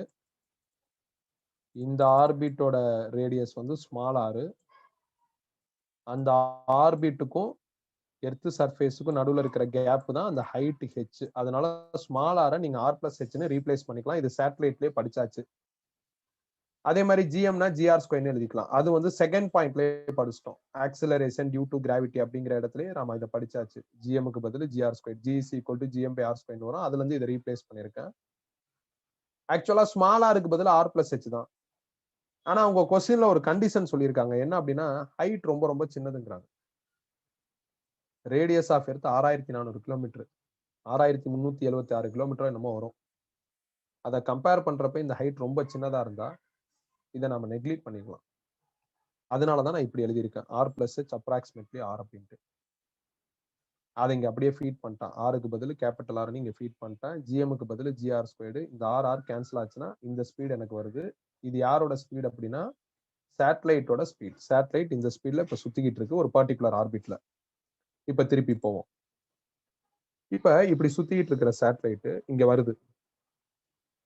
இப்ப சுத்துறப்ப இந்த சேட்டலைட்டோட ஸ்பீட் கொஞ்சம் இன்க்ரீஸ் ஆயிடுச்சுன்னா கூட இது சுத்தாம எர்த்தை விட்டு எஸ்கேப் ஆயிடும். அப்ப கொஞ்சம் ஸ்பீட் இன்க்ரீஸ் ஆச்சுன்னா இந்த சேட்டலைட் சுத்தாது, எர்த்தை விட்டு எஸ்கேப் ஆயிரும் அப்படின்னு கொஸ்டின்ல சொல்றாங்க. அப்ப அந்த ஸ்பீட் என்ன, எவ்வளவு இன்க்ரீஸ் பண்ணா இந்த சேட்டலைட் எர்த்தை விட்டு வெளியே போகும், எர்த்தை விட்டு எஸ்கேப் ஆகும் அப்படின்னு கேட்டிருக்காங்க. எர்த்தை விட்டு எஸ்கேப் ஆகிற ஸ்பீட் வந்து எர்த் எஸ்கேப் வெலாசிட்டி. அதுக்கு நம்மள்ட்ட ஃபார்முலா இருக்கு, ஸ்கொயர் ரூட் ஆஃப் 2gr. அதை இப்ப நான் எழுதுறேன். இப்ப இதுல ரெண்டு விஷயம் இருக்குப்பா. முதல்ல சேட்டலைட் ஒழுங்கா சுத்திக்கிட்டே இருக்கு, அப்ப அதோட ஸ்பீடு தான். அதுல அவங்க கொடுத்திருக்கிற கண்டிஷனை அப்டேட் பண்ணி ஸ்பீடையும் அப்டேட் பண்ணி வச்சிருக்கேன். ரெண்டாவது விஷயம், இப்ப சுத்திட்டு இருக்கிற சேட்டலைட் வந்து எஸ்கேப் ஆகணும். அப்ப எஸ்கேப் ஸ்பீட் என்னன்னு கண்டுபிடிப்போம். எஸ்கேப் ஸ்பீடோட ஃபார்முலா ரூட் ஆஃப் 2gr எழுதியிருக்கேன் பாருங்க, 2gr. நான் ஜின்னு போடாம ஜி டாஷ்னு போட்டிருக்கேன், ஆர்னு போடாம ஆர் பிளஸ் ஹெச்னு போட்டிருக்கேன்.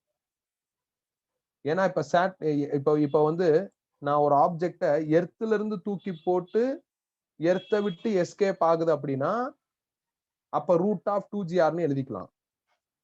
ஆனா சேட்டலைட் எர்த்துல இல்ல, எர்த்தை விட்டு மேல இருக்கு. ஒரு பொருள் எர்த்தை விட்டு மேல போனா ஜி மாறும். எர்த்துல அந்த பொருள் இருக்கிறப்பதான் டிஸ்டன்ஸுக்கும் அந்த சர்ஃபேஸுக்கும், எர்த்தோட சென்டருக்கும் சர்ஃபேஸுக்கும் நடுவுல இருக்கிற டிஸ்டன்ஸ் ரேடியஸா இருக்கும். அதாவது இந்த டயக்ராம்லயே பாருங்களேன், இங்க பாருங்க, இந்த இடத்துல, அதாவது இப்ப சப்போஸ் இந்த இடத்துல இருந்துச்சு அப்படின்னா அப்ப டிஸ்டன்ஸ் வந்து கேபிட்டல் ஆரா இருக்கும். இதே இந்த இடத்துல இருந்ததுன்னா அப்ப டிஸ்டன்ஸ் ஆர் பிளஸ் ஹெச்சா இருக்கும். Official escape velocity formula V suffix E is equal to root of 2GR. This formula is applicable if the object is thrown from Earth's surface. But now the satellite of mass small m not in Earth's surface should be some height of in some height of Earth's surface. அதனால நீ ஜீனி எழுத முடியாது. நீ ஜீனி எப்ப எழுதலாம்னா சர்ஃபேஸ்ல இருந்தா எழுதலாம்.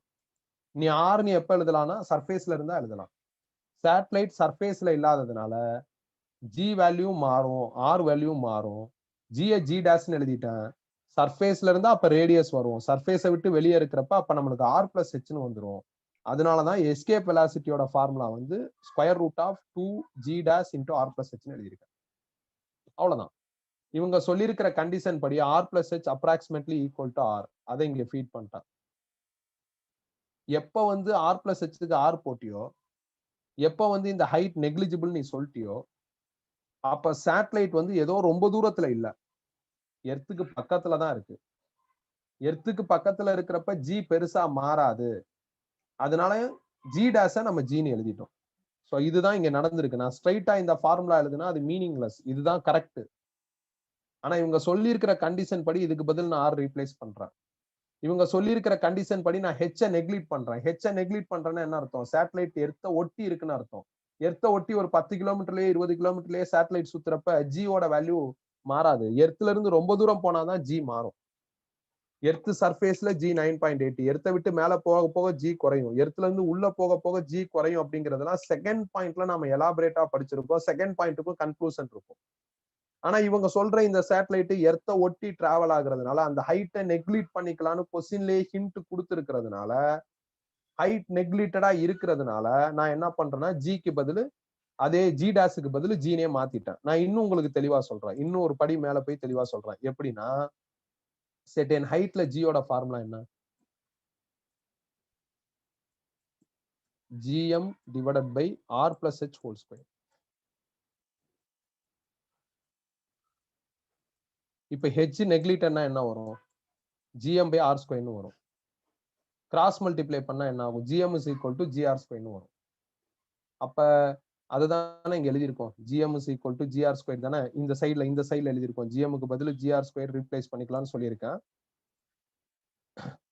சரி, ஓகே. ஜிஎம்க்கு பதில் சாரி ஜிஹெச்சுக்கு பதில் GM by R square. GM by R ஸ்கொயர்ங்கிறது யாருன்னா ஜி, சர்ஃபேஸ்ல உள்ள ஜி வேல்யூ. அதனால ஹைட் நெக்லிட்டடா இருக்கிறப்ப சர்ஃபேஸ்ல என்ன ஜி இருக்கோ அதே தான் செர்டைன் ஹைட்லயும் இருக்கும். அதனால ஜி டேஷ ஜின்னு மாத்திட்டேன். ஹைட் நெக்லிட்டடா இருக்கிறதுனால R plus H ஆர்னு மாத்திட்டேன்.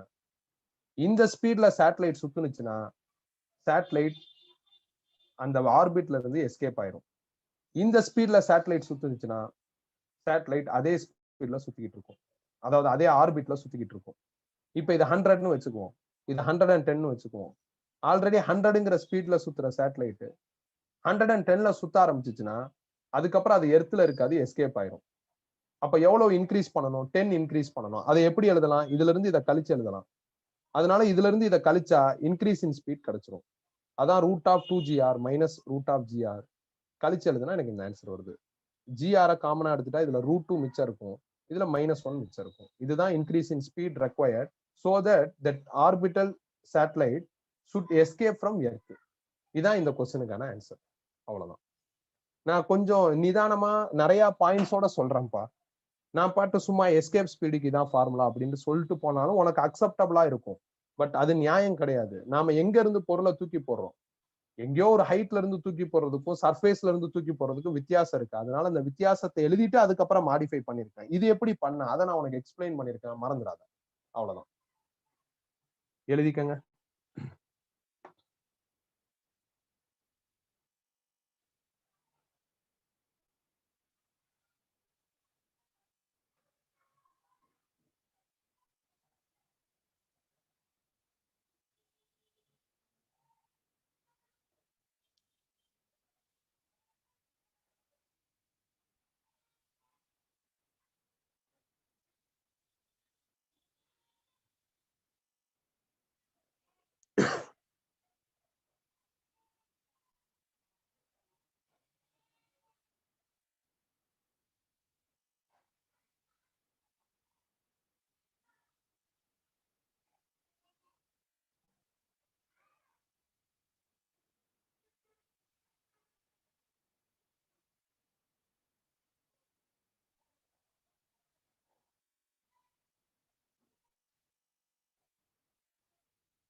முடிச்சாச்சா?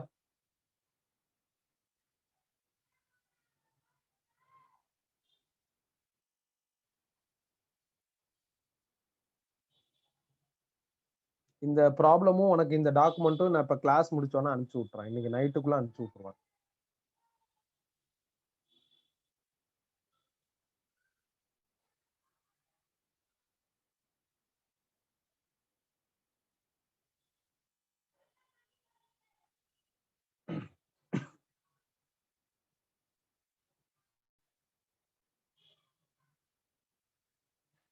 Final answer வந்து பி. பி தான் ஃபைனல் ஆன்சர். இதான் ஆன்சர். நான் இப்ப எழுதுறப்பே சொன்னல √2 - 1. √2 வந்து 1.414 -1 அப்படின்னா 0.414 வரும். நீ √2 - 1 இஸ் ஈக்குவல் டு √1 எழுதிடாத. ரூட்ல இருக்கிறப்ப நீ அடிஷனோ சப்ட்ராக்ஷனோ பண்ண முடியாது. ரூட்டை சால்வ் பண்ணிட்டு தான் பண்ணணும். முடிச்சாச்சா?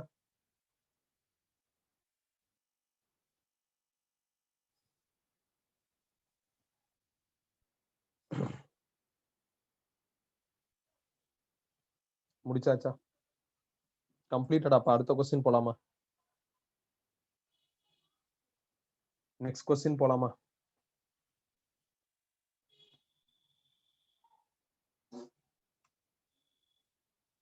A satellite of mass m is in circular orbit of radius r.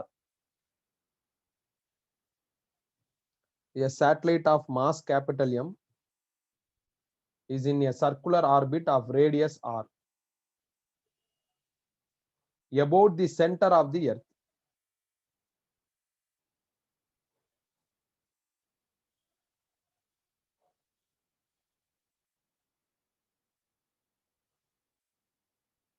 A meteorite of the same mass falling towards the earth collides with the satellite.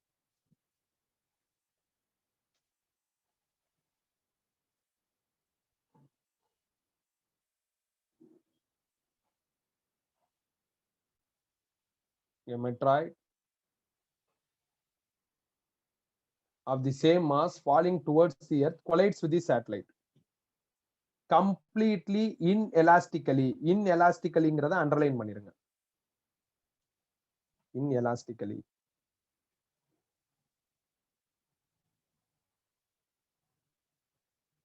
The speeds of the satellite and meteorite,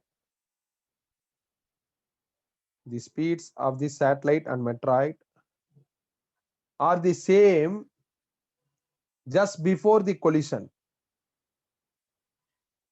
Are the same just before the collision.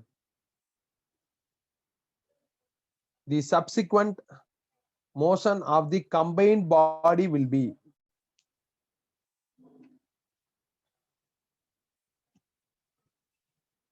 the subsequent motion of the combined body will be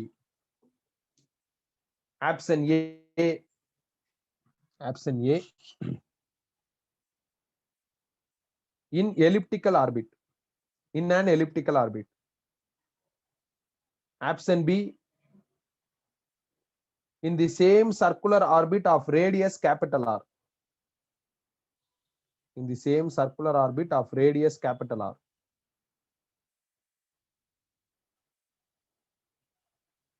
Option C.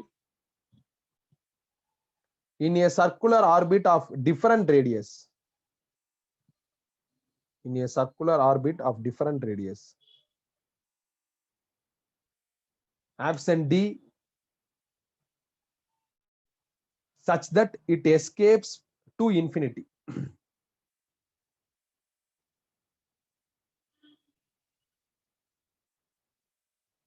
Such that it's escaped to infinity.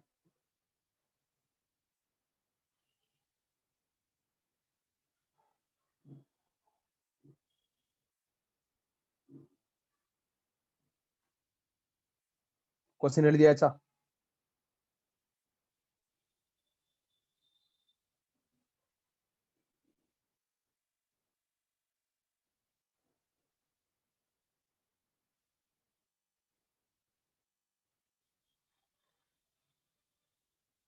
இந்த கொஸ்டின்ல என்ன சொல்றாங்க, இது எப்படி solve பண்றது, அதை discuss பண்றதுக்கு முன்னாடி நான் ஒரு பாயிண்ட உனக்கு எக்ஸ்பிளைன் பண்ணிடுறேன். சேட்டலைட்டோட ஆர்பிட்டல் ஸ்பீட், ஒரு பர்டிகுலர் ஆர்பிட்ல சேட்டலைட் சுத்தணும் அப்படின்னா, அப்ப சேட்டலைட்டோட ஸ்பீட் இந்த மாதிரி இருக்கணும். Square root of GM by small R. Small ஆருக்கு பதில் ஆர் பிளஸ் ஹெச்னு ரீப்ளேஸ் பண்ணிக்கலாம். இப்ப கூட போன ப்ராப்ளத்துல சொல்லியிருந்தேன். அப்ப நீ வந்து எர்த்தோட சர்ஃபேஸ்ல இருந்து ஒரு 4000 கிலோமீட்டர் ஹைட்ல சேட்டலைட்ல சுத்த வைக்கணும் அப்படின்னு ஆசைப்படுறேன்னா, நீ 4000 கிலோமீட்டர்னு இங்க ஃபீட் பண்ணி ஸ்பீட் என்னன்னு கால்குலேட் பண்ணிட்டு இந்த ஸ்பீட்ல தான் நீ சேட்டலைட்டை இறக்கி விடணும். அப்பதான் அது அதே ஸ்பீட்ல சுத்தும்.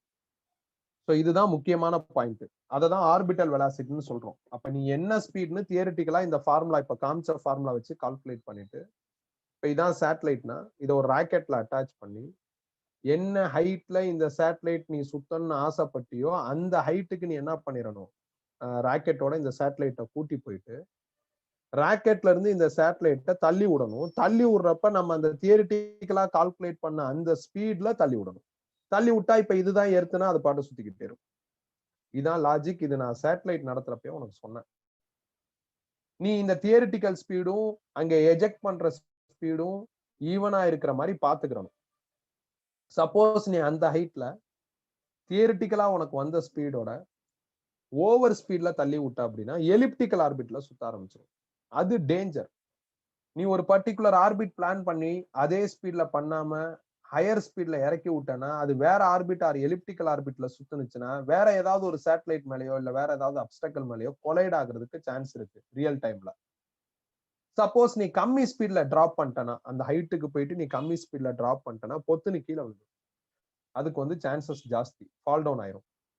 அப்படி பொத்துன்னு கீழே விழுகும். அப்படி இல்லைன்னா இப்ப நீ சப்போஸ் வந்து நீ எஜெக்ட் பண்ண ஸ்பீட் வந்து 3000 கிலோமீட்டருங்கிற ஹைட்டுக்கான ஸ்பீட்னா 3000 கிலோமீட்டர்ல வந்து சர்க்குலர் ஆர்பிட்ல சுத்த ஆரம்பிச்சிடும்.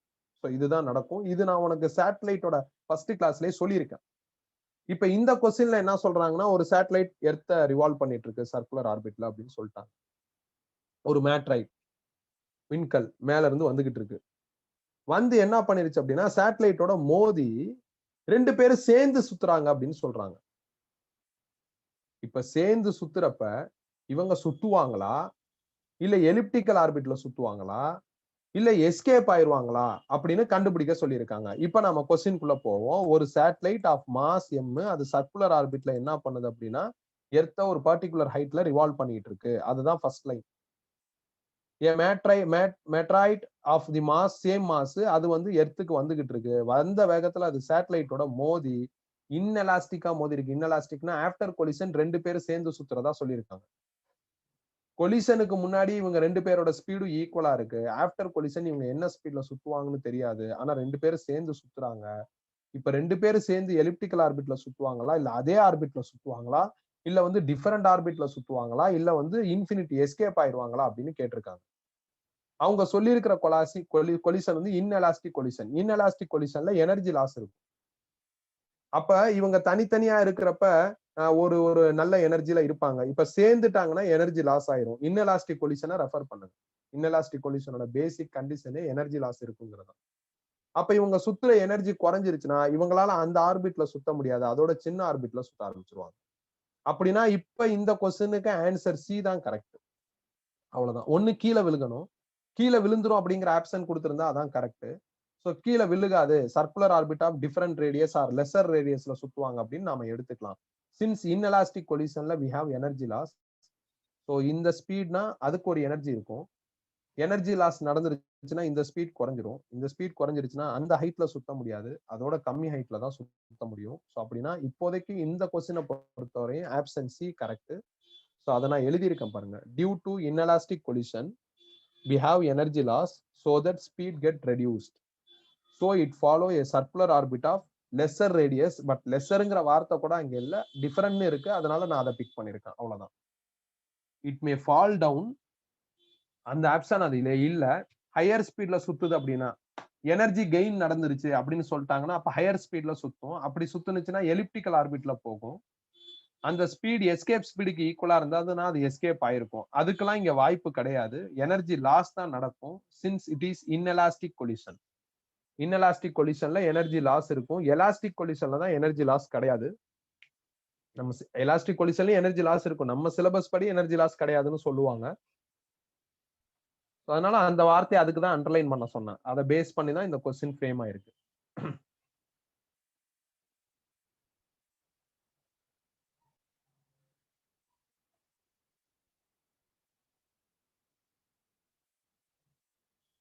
முடிச்சாச்சுன்னா சொல்லுங்க, அடுத்த கொஸ்டின் போலாம்.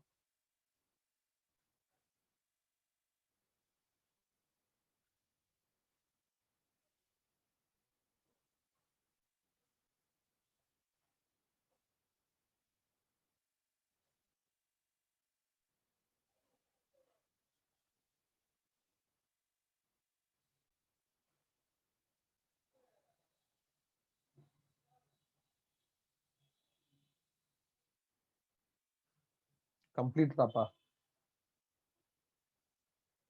நெக்ஸ்ட் போலாமா?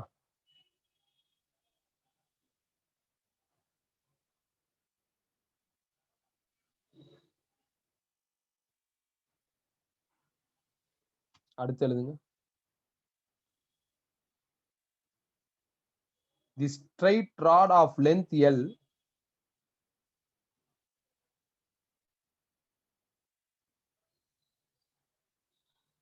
a straight rod of length L extends from x is equal to a to x is equal to L plus a.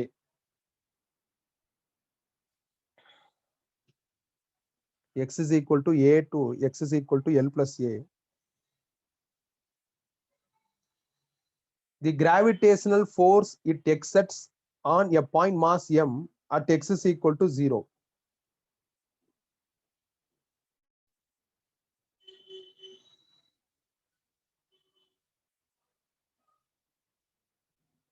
At x is equal to 0. If the mass per unit length of the rod is a plus bx squared is given by.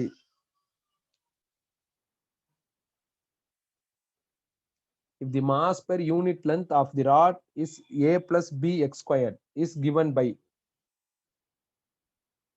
Option A g small m into capital A into 1 by a minus 1 divided by a plus l bracket close பண்ணி minus bl னு போடணும். Option நான் சொல்றதோட நீ எழுதிரு. ஆப்ஷன்ல அங்கங்க நிறைய bracket open ஆயிருக்கும். அதனால நான் சொல்றதோட நீயே எழுதிடலாம், அதான் பெஸ்ட். இது ஒரு வித்தியாசமான ப்ராப்ளம். இன்டகிரேஷன் உள்ள வரும். இன்டகிரேஷன் உள்ள வரும். நம்ம வந்து ஏற்கனவே ராடு ஒரு ஸ்பியர் ஃபோர்ஸ் கண்டுபிடிக்கிற மாதிரி ஒரு ப்ராப்ளம் பார்த்திருப்போம். அந்த ப்ராப்ளமும் இந்த ப்ராப்ளமும் டோட்டலா வேற. ஆனா மேத்தமெட்டிக்கல் ஒர்க்லாம் ஒரே மாதிரி வரும். கிராவிடேஷனல் ஃபோர்ஸ் ஃபர்ஸ்ட் பாயிண்ட்ல பார்த்திருக்கோம்.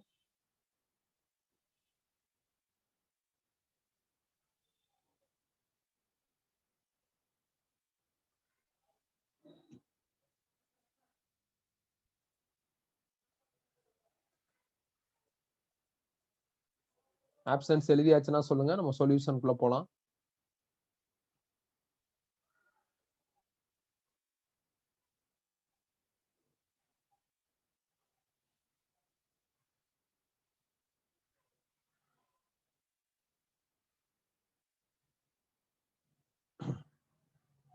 ஸ்டார்ட் பண்ணலாமா? கவனி. இப்ப இது வந்து ஒரு ஆக்சிஸ், ரெஃபரன்ஸ் ஆக்சிஸ். இது எக்ஸ் ஆக்சிஸ், இது ஒய் ஆக்சிஸ். ஆரிஜின்ல என்ன பண்ணிருக்கேன் அப்படின்னா, ஓ அப்படிங்கிற இடத்துல ஒரு பாயிண்ட் மாஸ் வச்சிருக்கேன். அப்புறம் ஏங்கிற இடத்துல இது வந்து ஏ, இந்த டிஸ்டன்ஸ் வந்து ஏ. இந்த இடத்துல ஒரு ராடு ஒண்ணு வைக்கிறேன். இந்த மாதிரி ராடு ஒண்ணு வைக்கிறேன். இந்த ராடோட லென்த் எல். அப்ப எக்ஸ் ஏங்கிற இடத்துல ராடு ஸ்டார்ட் ஆச்சுன்னா ராடு எங்க முடியும்னா எல் பிளஸ் ஏல முடியும். இந்த ராடோட மாஸ் அவங்க கொடுக்கல, அதுக்கு பதில் மாஸ் பர் யூனிட் லென்த்னு வேற ஒரு டேட்டா கொடுத்துருக்காங்க. இப்ப என்ன கேக்குறாங்கன்னா, இந்த பாயிண்ட் மாஸுக்கும் அந்த ராடுக்கும் உள்ள கிராவிடேஷனல் ஃபோர்ஸ் என்ன அப்படின்னு கேட்டிருக்காங்க. இதுதான் கொஸ்டின். அப்படியே இந்த டயக்ராம் போட்டுக்கோங்க. டயக்ராம் நான் சொல்யூஷன்ல போடல, நான் உனக்கு இங்க போட்டு காமிக்கிறேன், அவ்வளவுதான். இந்த டிஸ்டன்ஸ் தான் ஏ, அதை எழுதிக்கங்க. இந்த டிஸ்டன்ஸ் ஏ. அப்ப இந்த டிஸ்டன்ஸ் என்னவா இருக்கும்னா L plus A வா இருக்கும். அந்த அந்த அந்த இடத்த ஸ்கேல் மார்க் பண்றோம்ல 1 2 3 அப்படின்ட்டு இது ஏனா இந்த இடம் L plus A வா இருக்கும். So we have to calculate the force between point mass and rod. அத கால்குலேட் பண்ண சொல்றாங்க. பாயிண்ட் மாஸோட வேல்யூ ஸ்மால் m னு கொடுத்துட்டாங்க. ராடோட மாஸ் கொடுக்கல. மாஸ் பெர் யூனிட் லென்த் கொடுத்திருக்காங்க. அதுவும் ஒரு ஈக்குவேஷன் மாதிரி கொடுத்திருக்காங்க. மாஸ் பெர் யூனிட் லென்த்னு ஒரு ஈக்குவேஷன் மாதிரி கொடுத்திருக்காங்க. டயகிராம் போட்டாச்சா? ஸ்டார்ட் பண்ணலாமா?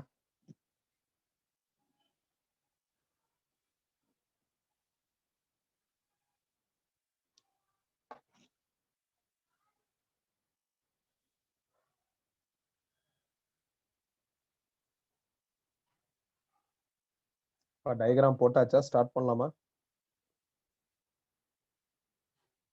இப்ப கவனிங்க. முதல்ல ராடோட மாஸ் நான் கால்குலேட் பண்ணணும். எப்படி கால்குலேட் பண்றது? அதுக்கு தான் நான் இந்த க்ளூ எடுத்திருக்கேன். மாஸ் பெர் லென்த்தை நான் ஸ்மால் எம் இல்லைன்னா மியூன்னு டினோட் பண்றேன். ஸ்மால் எம்னு எடுத்தா அன்ஈஸியா இருக்குங்கிறதுனால மியூன்னு டினோட் பண்றேன். இதுல இருந்து மாஸ் கண்டுபிடிச்சா மியூ இன்டூ லென்த்னு வரும். லென்த்துக்கு பதில் டிஎக்ஸ்னு போட்டிருக்கேன். அப்ப ராடோட மாஸை கண்டுபிடிக்கிறதுக்கான ஹிண்ட் தான் இது. மாஸ் பெர் யூனிட் லென்த்னா ஒன்றும் கிடையாதுப்பா. லீனியர் மாஸ் டென்சிட்டின்னு சொல்லுவாங்க. அப்ப மாஸ் பெர் யூனிட் லென்த்னு பேர்லயே இருக்கு. நான் அதுக்கு மியூனு சிம்பிள் எடுத்துக்கிறேன். அந்த பேருக்கு மியூனு சிம்பிள் எடுத்துக்கிறேன். இதுல இருந்து மாஸ் கண்டுபிடிச்சா மியூ இன்டூ லென்த்னு வரும். லென்த்துக்கு பதில் நான் என்ன பண்ணிருக்கேன் அப்படின்னா டிஎக்ஸ்னு போட்டிருக்கேன். மியூவை மியூனே ரீடைன் பண்றேன். ஃபோர்ஸோட ஃபார்முலா இதான் G(m1 m2 by r²). இதுல m1 பாயிண்ட் மாஸ், அது ஸ்மால் m. m2 ராடோட மாஸை நான் இந்த ஹிண்ட்டை யூஸ் பண்ணி கால்குலேட் பண்ணி இங்க எழுதிட்டேன். இந்த ரெண்டு மாஸுக்கும் நடுவுல இருக்கிற டிஸ்டன்ஸை x2ன்னு போட்டிருக்கேன். அவ்வளவுதான். ஏன்னா ராடு வந்து எப்படி இருக்கு அப்படின்னா ஒரு லென்த்தியான மாஸா இருக்கு. அப்ப இதுக்கு டிஸ்டன்ஸ் வந்து வேரி ஆகுது. இப்ப ராடு இந்த இடத்துல மட்டும் லொக்கேட் ஆயிருந்ததுன்னா டிஸ்டன்ஸ் பிட்வீன் டூ மாஸ் ஏன்னு எழுதிடலாம். ராடு இந்த இடத்துல மட்டும் லொக்கேட் ஆயிருந்ததுன்னா distance between two mass L plus ஏன்னு எழுதிடலாம். ஆனா அது அப்படி இல்ல. ராடு வந்து எப்படி இருக்கு அப்படின்னா ஒரு செர்டைன் லென்த் ஆக்குபை பண்ணுது, செர்டைன் டிஸ்டன்ஸே ஆக்குபை பண்ணுது. ராடோட லென்த் வந்து என்ன ஆகுதுன்னா ஒரு பர்டிகுலர் ரேஞ்சா இருக்கு. இதெல்லாம் டிஸ்ட்ரிபியூட்டட் மாஸ்ன்னு சொல்லுவாங்க. அதனால நான் என்ன பண்ணிருக்கேன்னா ஃபுல் ராட கணக்குல எடுத்துக்காம, நல்லா ஞாபகம் வச்சுக்கிறோம், ஃபுல் ராட கணக்குல எடுக்காம ஒரு சின்ன பீஸ் எடுக்கிறேன். இந்த சின்ன பீஸோட திக்னஸ் தான் என்னது? டிஎக்ஸ். இந்த சின்ன பீஸுக்கும் பாயிண்ட் மாஸுக்கும் நடுவுல இருக்கிற டிஸ்டன்ஸ் தான் எக்ஸ். இந்த சின்ன பீஸோட mass per unit length mu. அப்ப இந்த சின்ன பீஸோட மாஸ் என்ன வரும்? Mass is equal to mu into லென்த்னு வரும். லென்த்துக்கு பதில் டிஎக்ஸ் போடணும். புரிஞ்சிருக்கும்னு நினைக்கிறேன். மாஸ் பெர் யூனிட் லென்த்ங்கிறது வந்து ஃபுல் ராடுக்கும் அப்ளிகபிள், சின்ன பீஸுக்கும் அப்ளிகபிள். அப்ப சின்ன பீஸ்னு யோசிச்சு பாருங்க. சின்ன பீஸ்னா உனக்கு என்ன ஆயிரும் அப்படின்னா mass is equal to mu into சின்ன பீஸோட லென்த் டிஎக்ஸ்னு வந்துடும். அதனால இப்படி போட்டிருக்கேன். ஸோ இந்த சின்ன பீஸுக்கும் பாயிண்ட் மாஸுக்கும் நடுவில் இருக்கிற டிஸ்டன்ஸ் எக்ஸ். அதனால r²க்கு பதில் x²ன்னு மாறி இருக்கு. நான் ஃபுல் ராடை இப்ப கணக்குல எடுக்காம சின்ன பீஸை தான் எடுத்திருக்கேன். அப்ப இப்போ ஃபோர்ஸ் யாருக்கும் அக்ராஸா பில்ட் ஆயிருக்குன்னா பாயிண்ட் மாஸுக்கும் சின்ன பீஸுக்கும் பில்ட் ஆயிருக்கு. அந்த ஃபோர்ஸை நான் வந்து டிஎஃப்னு டினோட் பண்ணிருக்கேன். இது அந்த ராடோட சின்ன பீஸ்னால வர ஃபோர்ஸ். இப்போ ஃபுல் ராடுனா இதை இன்டகிரேட் பண்ணும். இன்டகிரேட் பண்ணா ஆன்சர் வந்துடும். இனிமேல் ஃபுல் அண்ட் ஃபுல் என்ன அப்படின்னா மேக்ஸ் தான். இனிமேல் பிசிக்ஸ் கிடையாது. நீ போய் என்ன பண்ண அப்படின்னா இதே ப்ராப்ளம் நம்ம பார்த்திருப்போம். நியூட்டன்ஸ் கிராவிடேஷனல் லா அப்படிங்கிற டைட்டில்ல ஒரு 7-8 ப்ராப்ளமுக்கு அப்புறம் இதே மாடல்ல ஒரு ப்ராப்ளம் நம்ம பார்த்திருப்போம். நீ போய் அதை வேணா கிராஸ் செக் பண்ணி பாரு. அங்க இந்த மாதிரி ஈக்குவேஷன் மட்டும் இருக்காது. மற்றபடி இதே லாஜிக், இதே ப்ரொசீஜர் தான், இதே மாதிரி தான் எழுதியிருப்போம். ஒரு ஸ்பியர் ஒன்று போட்டிருப்போம், ஒரு ராடு ஒன்று போட்டிருப்போம். கிராஸ் செக் பண்ணி பார்த்துக்கோ. நான் நடத்தியிருக்கேன். அதே தான் ஜேஇலையும் கேட்டிருக்காங்க. மற்றபடி இங்க புதுசா எதுவும் கிடையாது. ஸோ இப்போ இந்த லைன் எழுதிருங்க, நான் அதுக்கப்புறம் இன்டகிரேட் பண்ணி காமிக்கிறேன்.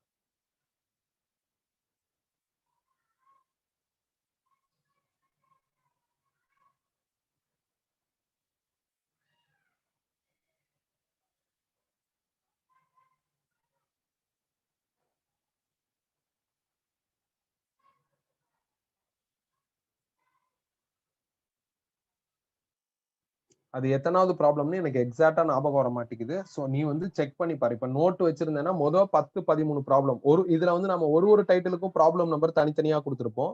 ஸோ நியூட்டன்ஸ் கிராவிடேஷனல் லா தான் என்னது ஃபர்ஸ்ட் டைட்டில். அதுல இந்த மாதிரி ஒரு ப்ராப்ளம் பார்த்திருக்கோம். ஸ்டார்ட் பண்ணலாமா? அடுத்து ஸோ மியூக்கு பதில் நாம என்ன பண்ணலாம்னா ஏ பிளஸ் பி எக்ஸ் ஸ்கொயர்னு இங்க ஃபீட் பண்ணிக்கலாம். அதுதான் அடுத்து பண்ணிருக்கேன். மியூக்கு பதில் A plus B x square feed பண்ணிருக்கேன். ஸோ அதே மாதிரி கீழே இருக்கிற எக்ஸ் ஸ்கொயர் ஜிஎம் டிஎக்ஸ் இதெல்லாம் அப்படியே ரீடைன் பண்ணிருக்கேன். இப்பதான் சொன்னேன் நம்ம இன்டகிரேட் பண்ணணும் அப்படின்னு. அப்ப இன்டகிரேட் பண்றப்ப லிமிட் போடணும்.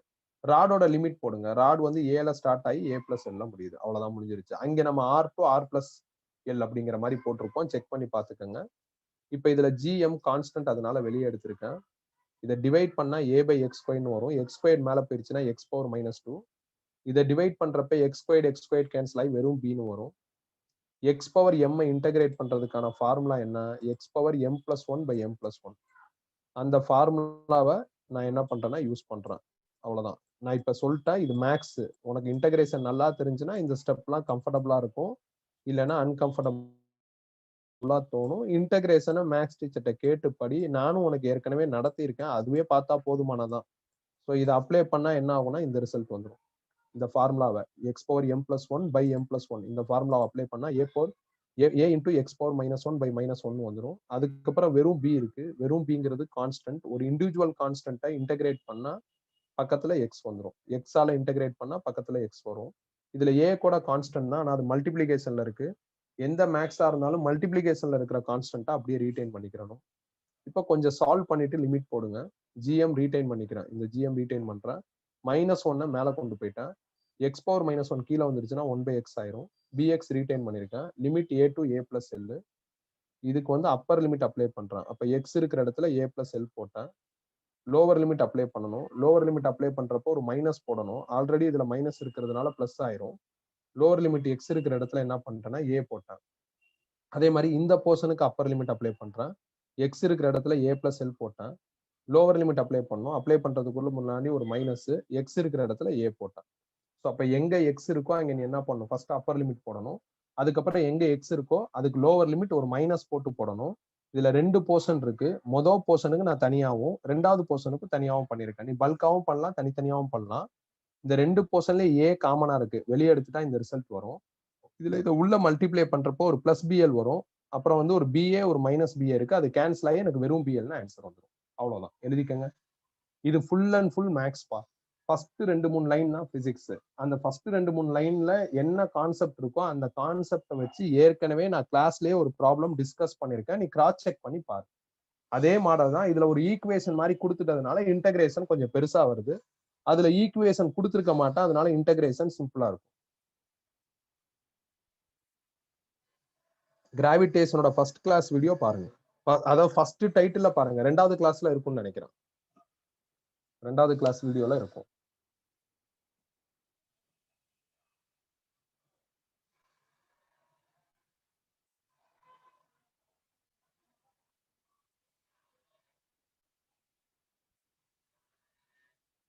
இது மேக்ஸ் தான்.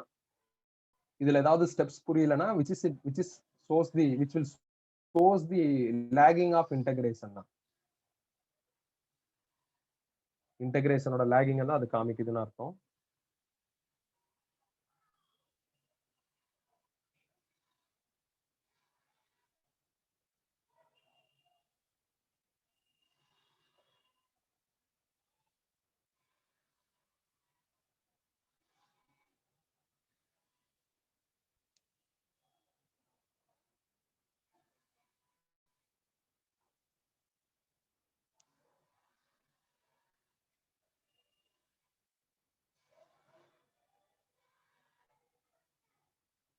முடிச்சாச்சுன்னா சொல்லுங்க. அடுத்த கொஸ்டின் போலாம்.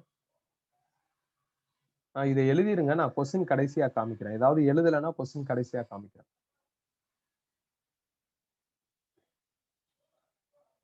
இதை முடிச்சிருங்க. முடிச்சாச்சுன்னா கம்ப்ளீட் பண்ணுங்க. இன்னும் ஒரு கொஸ்டின் பார்ப்போம்ப்பா.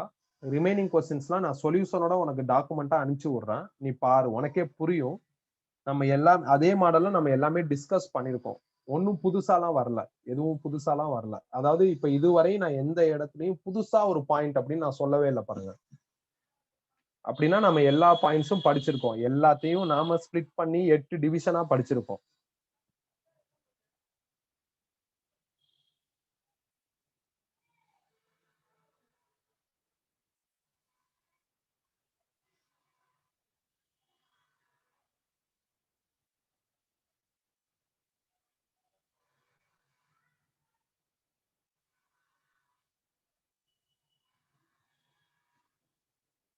முடிச்சாச்சா?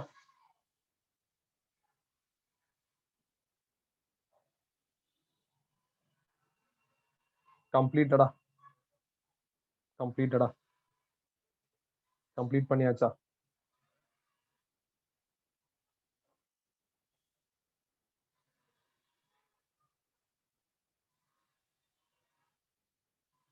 அடுத்த கொஸ்டின் எழுதுங்க. 2 satellites A and B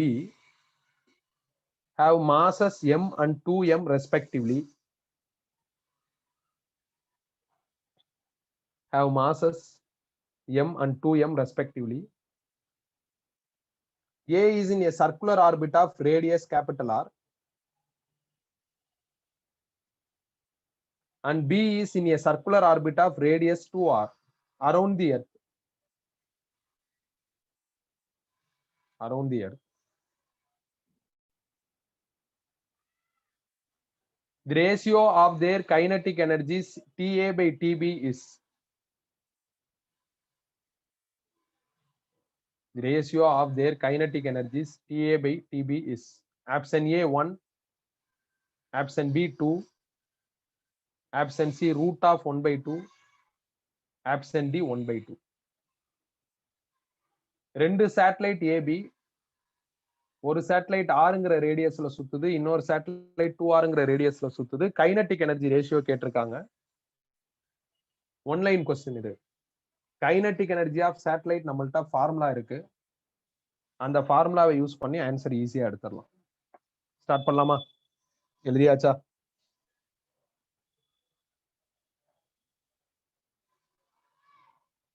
start பண்ணலாமாப்பா?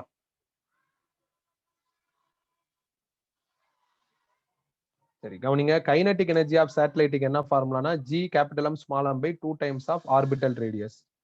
இதுல கேபிட்டல் எம்ங்கிறது அந்த பிளானட்டோட மாஸ், ஸ்மால் எம்ங்கிறது சேட்டலைட்டோட மாஸ். ஒரு சேட்டலைட்டோட மாஸ் m, இன்னொரு சேட்டலைட் 2m. அப்ப இந்த m இருக்கிற இடத்துல ஒரு தடவை m எழுதியிருக்கேன், இன்னொரு தடவை 2m எழுதியிருக்கேன். இந்த ஸ்மால் ஆர் தான் அந்த ஆர்பிட்டல் ரேடியஸ். ஒரு சேட்டலைட்டுக்கு அது கேபிட்டல் ஆர்னு சொல்லியிருக்காங்க, இன்னொரு சேட்டலைட்டுக்கு 2 கேபிட்டல் ஆர்னு சொல்லியிருக்காங்க. அப்ப இந்த ஆருக்கு பதில் ஒரு சேட்டலைட்டுக்கு கேபிட்டல் ஆர், இன்னொரு சேட்டலைட்டுக்கு 2 கேபிட்டல் ஆர். ரேஷியோ போட்டுட்டேன். G கேபிட்டல் எம்லாம் கான்ஸ்டன்ட். சிம்பிளிஃபை பண்ணா 1:1 வருது. 1:1ங்கிறது 1. அவ்வளவுதான். எழுதிக்கங்க. இது சின்ன கொஸ்டினா தான் இருக்கு. இன்னொரு கொஸ்டின் பாத்துருவோம்.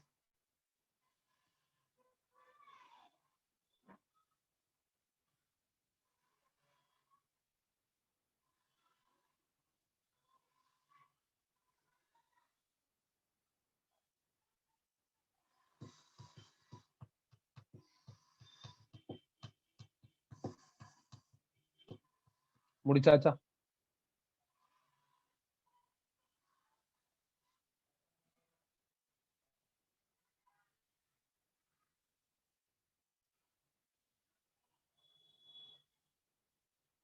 நெக்ஸ்ட் போலாமா? அடுத்த கொஸ்டின் எழுதுங்க. இது மாடல் நம்ம பார்த்திருக்கோம். அதனால இந்த ஸ்டெப் 1, ஸ்டெப் 2, ஸ்டெப் 3ன்னு போட்டு பார்த்திருப்போம்ல. அதனால இது உனக்கு ஒண்ணுமே இருக்காது. ரொம்ப ஈஸியா இருக்கும். வளவலன்னு போகும், ஈஸியா இருக்கும். ஃபர்ஸ்ட் பாயிண்ட்ல இந்த மாதிரி ப்ராப்ளம் பார்த்திருக்கோம். அதான் இது.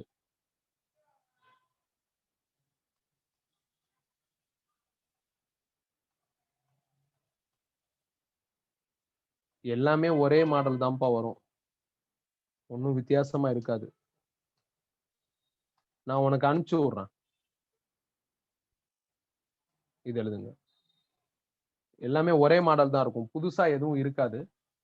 ஸோ 2-3 கொஸ்டின் தான் டஃப். அதை நான் 2-3 டிஸ்கஸ் பண்றேன். டஃப் கிடையாது, கொஞ்சம் நிறைய டிஸ்கஸ் பண்ற மாதிரி, பாயிண்ட் சொல்ற மாதிரி வரும். அதையும் டிஸ்கஸ் பண்ணிட்டேன். ஸோ இதோட கிராவிடேஷன் முடிஞ்சிருச்சு. நான் உங்களுக்கு ஏற்கனவே ஒரு அஷூரன்ஸ் கொடுத்துருக்கேன். என்ன அப்படின்னா 2020 JEE வந்து நம்ம இன்னும் எந்த இதுக்கும் டிஸ்கஸ் பண்ணல. அந்த கொஸ்டின் பேப்பர் டிஸ்கஷன் ஒரு சாப்டருக்கும் தனித்தனியா பிரிச்சு இப்பதான் நான் ஒரு சாப்டரா எழுதிக்கிட்டே வரேன்.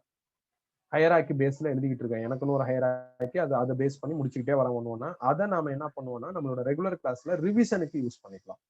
நம்ம வந்து ரெகுலர் கிளாஸ் ஆரம்பிச்சிருச்சுன்னா போர்ஷன் சீக்கிரமா முடியும். வால்யூம் 2 வந்து சரசரன்னு முடியும். வால்யூம் 1 மாதிரி வளவலன்னு போகாது. ஸோ அப்ப நம்ம என்ன பண்ணிக்கலாம்னா அதை யூஸ் பண்ணிக்கலாம். அதுவரையும் நம்ம அதை ஹோல்டுல வச்சுக்கலாம். இப்ப நீங்க வந்து எனக்கு தெரிஞ்சு நீங்க இந்த வால்யூம் 2ல இம்பார்ட்டண்டா எடுத்துக்கிட்டு படிக்க வேண்டிய போர்ஷன், எப்பயுமே எனக்கு தெரிஞ்சு இம்பார்ட்டண்டா நீங்க கேரி ஓவர் பண்ண வேண்டிய போர்ஷன் என்ன அப்படின்னா, இந்த laws of motion work energy பவர்ல ஃப்ரீ பாடி டயக்ராம்னு ஒன்று பார்த்திருப்போம். அது collision, rotational motion cum circular motion, gravitation. So 2 chapter முழுசாவும் 2 சாப்டர்ல 2 முக்கியமான கண்டென்ட்டை மட்டும் நீங்க ஆல்வேஸ் வால்யூம் 1 டெஸ்ட்டுக்கு நல்லா படிக்கணும். வால்யூம் 1 நான் எப்ப சொன்னாலும் நல்லா படிக்கணும். மித்ததெல்லாம் அவ்வளவு மேண்டேட்டரி கிடையாது. மித்ததெல்லாம் ரொம்ப கம்மியான கொஸ்டின்ஸ் தான் வரும். மித்ததெல்லாம் ஈஸியா படிச்சிடலாம். ஒன்றும் கஷ்டமா இருக்காது. அந்த 11th பிகின் பண்றப்பதான் உனக்கு கஷ்டமா இருக்கும். நீ ஒன்ஸ் என் கிளாஸுக்கு அடாப்ட் ஆகி என் கூடயே டிராவல் பண்ண ஆரம்பிச்சிட்டேன்னா அதுக்கப்புறம் அது டஃபா இருக்காது. ஸோ இப்ப அடுத்த ஒரு வாரத்துக்கு நீங்க பண்ண வேண்டியது இதுதான். இந்த கண்டென்ட் எல்லாத்தையும் ஸ்ட்ரென்தன் பண்ணிட்டு வால்யூம் 1 நீ அட்டன் பண்ணனா சூப்பரா இருக்கும். ஆல்ரெடி வந்து நீங்க ஒர்க் எனர்ஜி பவர் வரையும் வால்யூம் 1 போர்ஷன் 1 அட்டன் பண்ணிருக்கீங்க. ரொட்டேஷனல் மோஷன் மட்டும் தான் தனி சாப்டரா எழுதிருக்கீங்க. ரொட்டேஷனல் மோஷனும் கிராவிடேஷனும் வால்யூம் 1 இன்க்ளூட் பண்ணி இன்னும் எழுதலாம். அது நீங்க அடுத்த வாரம் தான் எழுத போறீங்க. அதனால நீங்க இந்த லாஜிக்ல என்ன பண்ணிருங்கன்னா படிச்சிருங்க. இது வந்து ஆல்வேஸ் நீட்னாலும் ஜேஇனாலும் இம்பார்ட்டன்ட் போர்ஷன்ஸ். அதுக்கப்புறம் மித்ததெல்லாம் நீங்க அப்பப்போ கொஞ்சம் கொஞ்சம் என்ன பண்ணிக்கலாம்னா சேர்த்துக்கலாம். அது ஒரு இஷ்யூ கிடையாது. வேற டியூஸ்டேல இருந்து கரெக்டா லாகின் ஆயிருங்க. ஸோ நீங்க ஈவன் தோ ஆப்சென்ட் ஆகி வீடியோ கேட்டாலும் 1 வீக் கழிச்சு தான் வெப்சைட்ல வீடியோ வரும். 1 வீக் 10 டேஸ் ஆகும். ஸோ அதனால எதுவா இருந்தாலும் ரெகுலராகவே லைவ் கிளாஸ்லயே அட்டன் பண்ணிடு. அப்ப அட்டன் பண்ணாம விட்டுட்டேன்னா புரியாது. எஸ்கெச்எம் வேவ்ஸ் அடுத்து 2 முக்கியமான லெசன் நம்ம பார்க்க போறோம். எஸ்கெச்எம் பொங்கல் ஹாலிடேஸ்க்குள்ள முடிச்சிருவோம். வேவ்ஸ் முடிக்கிறதுக்கு 10 கிளாஸ் ஆகும். அப்ப கிட்டத்தட்ட அதுவே 1 மாசத்துக்கு இழுக்கும். அப்ப இந்த மாதிரி இருக்கு. ஸோ அதனால நீங்க வந்து என்ன பண்ணணும், கொஞ்சம் கரெக்டா உள்ள வந்துட்டீங்கன்னா நல்லா இருக்கும். ஸோ ஒன்ஸ் எஸ்கெச்எம் வேவ் ஸ்டார்ட் ஆயிருச்சுன்னா இப்ப நான் விடுற மாதிரி 7:30 7:40க்குலாம் விடுறதெல்லாம் விட மாட்டேன். 2 hours எடுத்துக்குவேன். ஸோ அப்பதான் அது கரெக்டா இருக்கும். இது கிராவிடேஷன் சின்ன சாப்டர் ஓகே, பட் வேவ்ஸுக்கு நான் 2 hours குறைஞ்சபட்சம் எடுத்துக்குவேன். எல்லாத்துக்கும் எடுத்துக்குவேன். அப்பதான் வந்து நான் பிளான் பண்ண மாதிரி பிப்ரவரி 1st வீக்குள்ள இதெல்லாம் முடிஞ்சிடும். அப்புறம் பார்த்தா என் பாயிண்ட் ஆஃப் வியூல தெர்மோடைனமிக்ஸ்னு ஒரு பெரிய லெசன் இருக்கும். அதுக்குள்ள நம்மளுக்கு ரெகுலர் ஆரம்பிச்சிரும்னு நினைக்கிறேன். பார்ப்போம். ஆரம்பிச்சிருச்சா ஆரம்பிக்கலையா என்னன்னு யோசிச்சுட்டு அதுக்கு தகுந்த மாதிரி பார்த்துக்கலாம். ஆல்ரெடி சொன்ன மாதிரி வாட் எவர் இட் இஸ் ஒரு ஆன்லைன் பேட்ச் கண்டிப்பா உங்களுக்கு இருக்கும். போர்ஷன் முடிகிற வரை இருக்கும். உன்னால ரெகுலர் வர முடியலன்னா நீ ஆன்லைன் என்ன பண்ணிக்கலாம், அட்டன் பண்ணிக்கலாம். ஸோ நாளைக்கு 4 o'clock டெஸ்ட் ஒழுங்கா பண்ணுங்க. ஒரு half an hourல நான் உனக்கு என்ன பண்றேன்னா இந்த ஜேஇ 2019 நான் உனக்கு அனுப்புறேன். அதுல 3rd கொஸ்டின் ஸ்கிப் பண்ணிடு. நீ பாரு. பட் நான் எழுதியிருக்கிற சொல்யூஷன் எனக்கே கன்வின்ஸ்டா இல்ல. அதனால அதை மட்டும் ஸ்கிப் பண்ணிடு. மித்ததெல்லாம் பாரு. மித்தது எல்லாமே நம்ம ஆல்ரெடி பார்த்த மாடல் தான். எங்கேயும் எதுவும் புதுசா இருக்காது. அப்படி ஏதாவது டவுட் வந்துச்சுன்னா நீ என்கிட்ட கேட்டுக்கலாம். ஓகே, லாக் அவுட் ஆயிக்கலாம். நானே இப்ப டாக்குமெண்ட் அனுப்புறேன். Rotational dynamics and circular motion, அப்புறம் வந்து gravitation, collision, free body diagram. இதுதான் வால்யூம் 1ல இருக்கிற மோஸ்ட் இம்பார்ட்டன்ட் ஒன். இதை பேஸ் பண்ணி தான் கொஸ்டின் செட் பண்ணுவேன் நெக்ஸ்ட் வீக்குக்கு. இதை நல்லா படிக்கணும். ரக்ஷன் சொல்லிட்டேன், ஞாபகம் வச்சுக்கோங்க. Question number 7.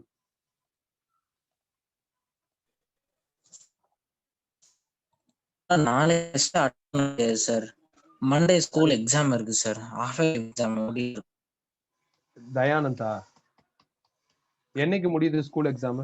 ஆமா சார். சாட் பண்ணு. எனக்கு நீ பேசுறது கேட்க மாட்டேங்குது. எனக்கு கேட்க மாட்டேங்குது. நீ சாட் பண்ணு. 7th கொஸ்டின் எழுதிக்கங்க சர்வீஸ்.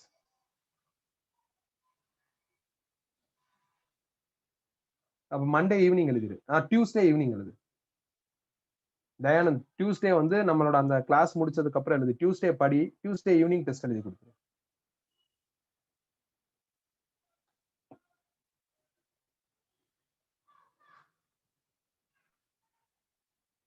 நான் ஏதோ தப்பு பண்ணிருப்பேன்னு நினைக்கிறேன் சொல்யூஷன்ல. பாப்போம். 1/a கிடையாது, ஏ தான். நான் தப்பு பண்ணிருக்கேன். கரெக்ஷன் பண்ணி அனுப்புறேன். ஏ வந்து நியூமரேட்டர்ல தான் இருக்கு. நான் கவனிக்கல. கரெக்ஷன் பண்ணி அனுப்புறேன். சரி, ஓகே. ப்ரீவியஸ் கொஸ்டின் பேப்பர் எதுமா? எதுக்கு கீ அனுப்பல? நானு எதுக்காவது நான் கீ அனுப்பாம இருக்கேனா?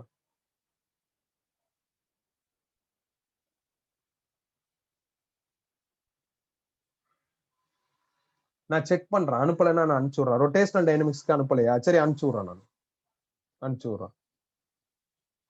ஓகே, லாக் அவுட் ஆயிக்கங்க சார். ராஜா சார்,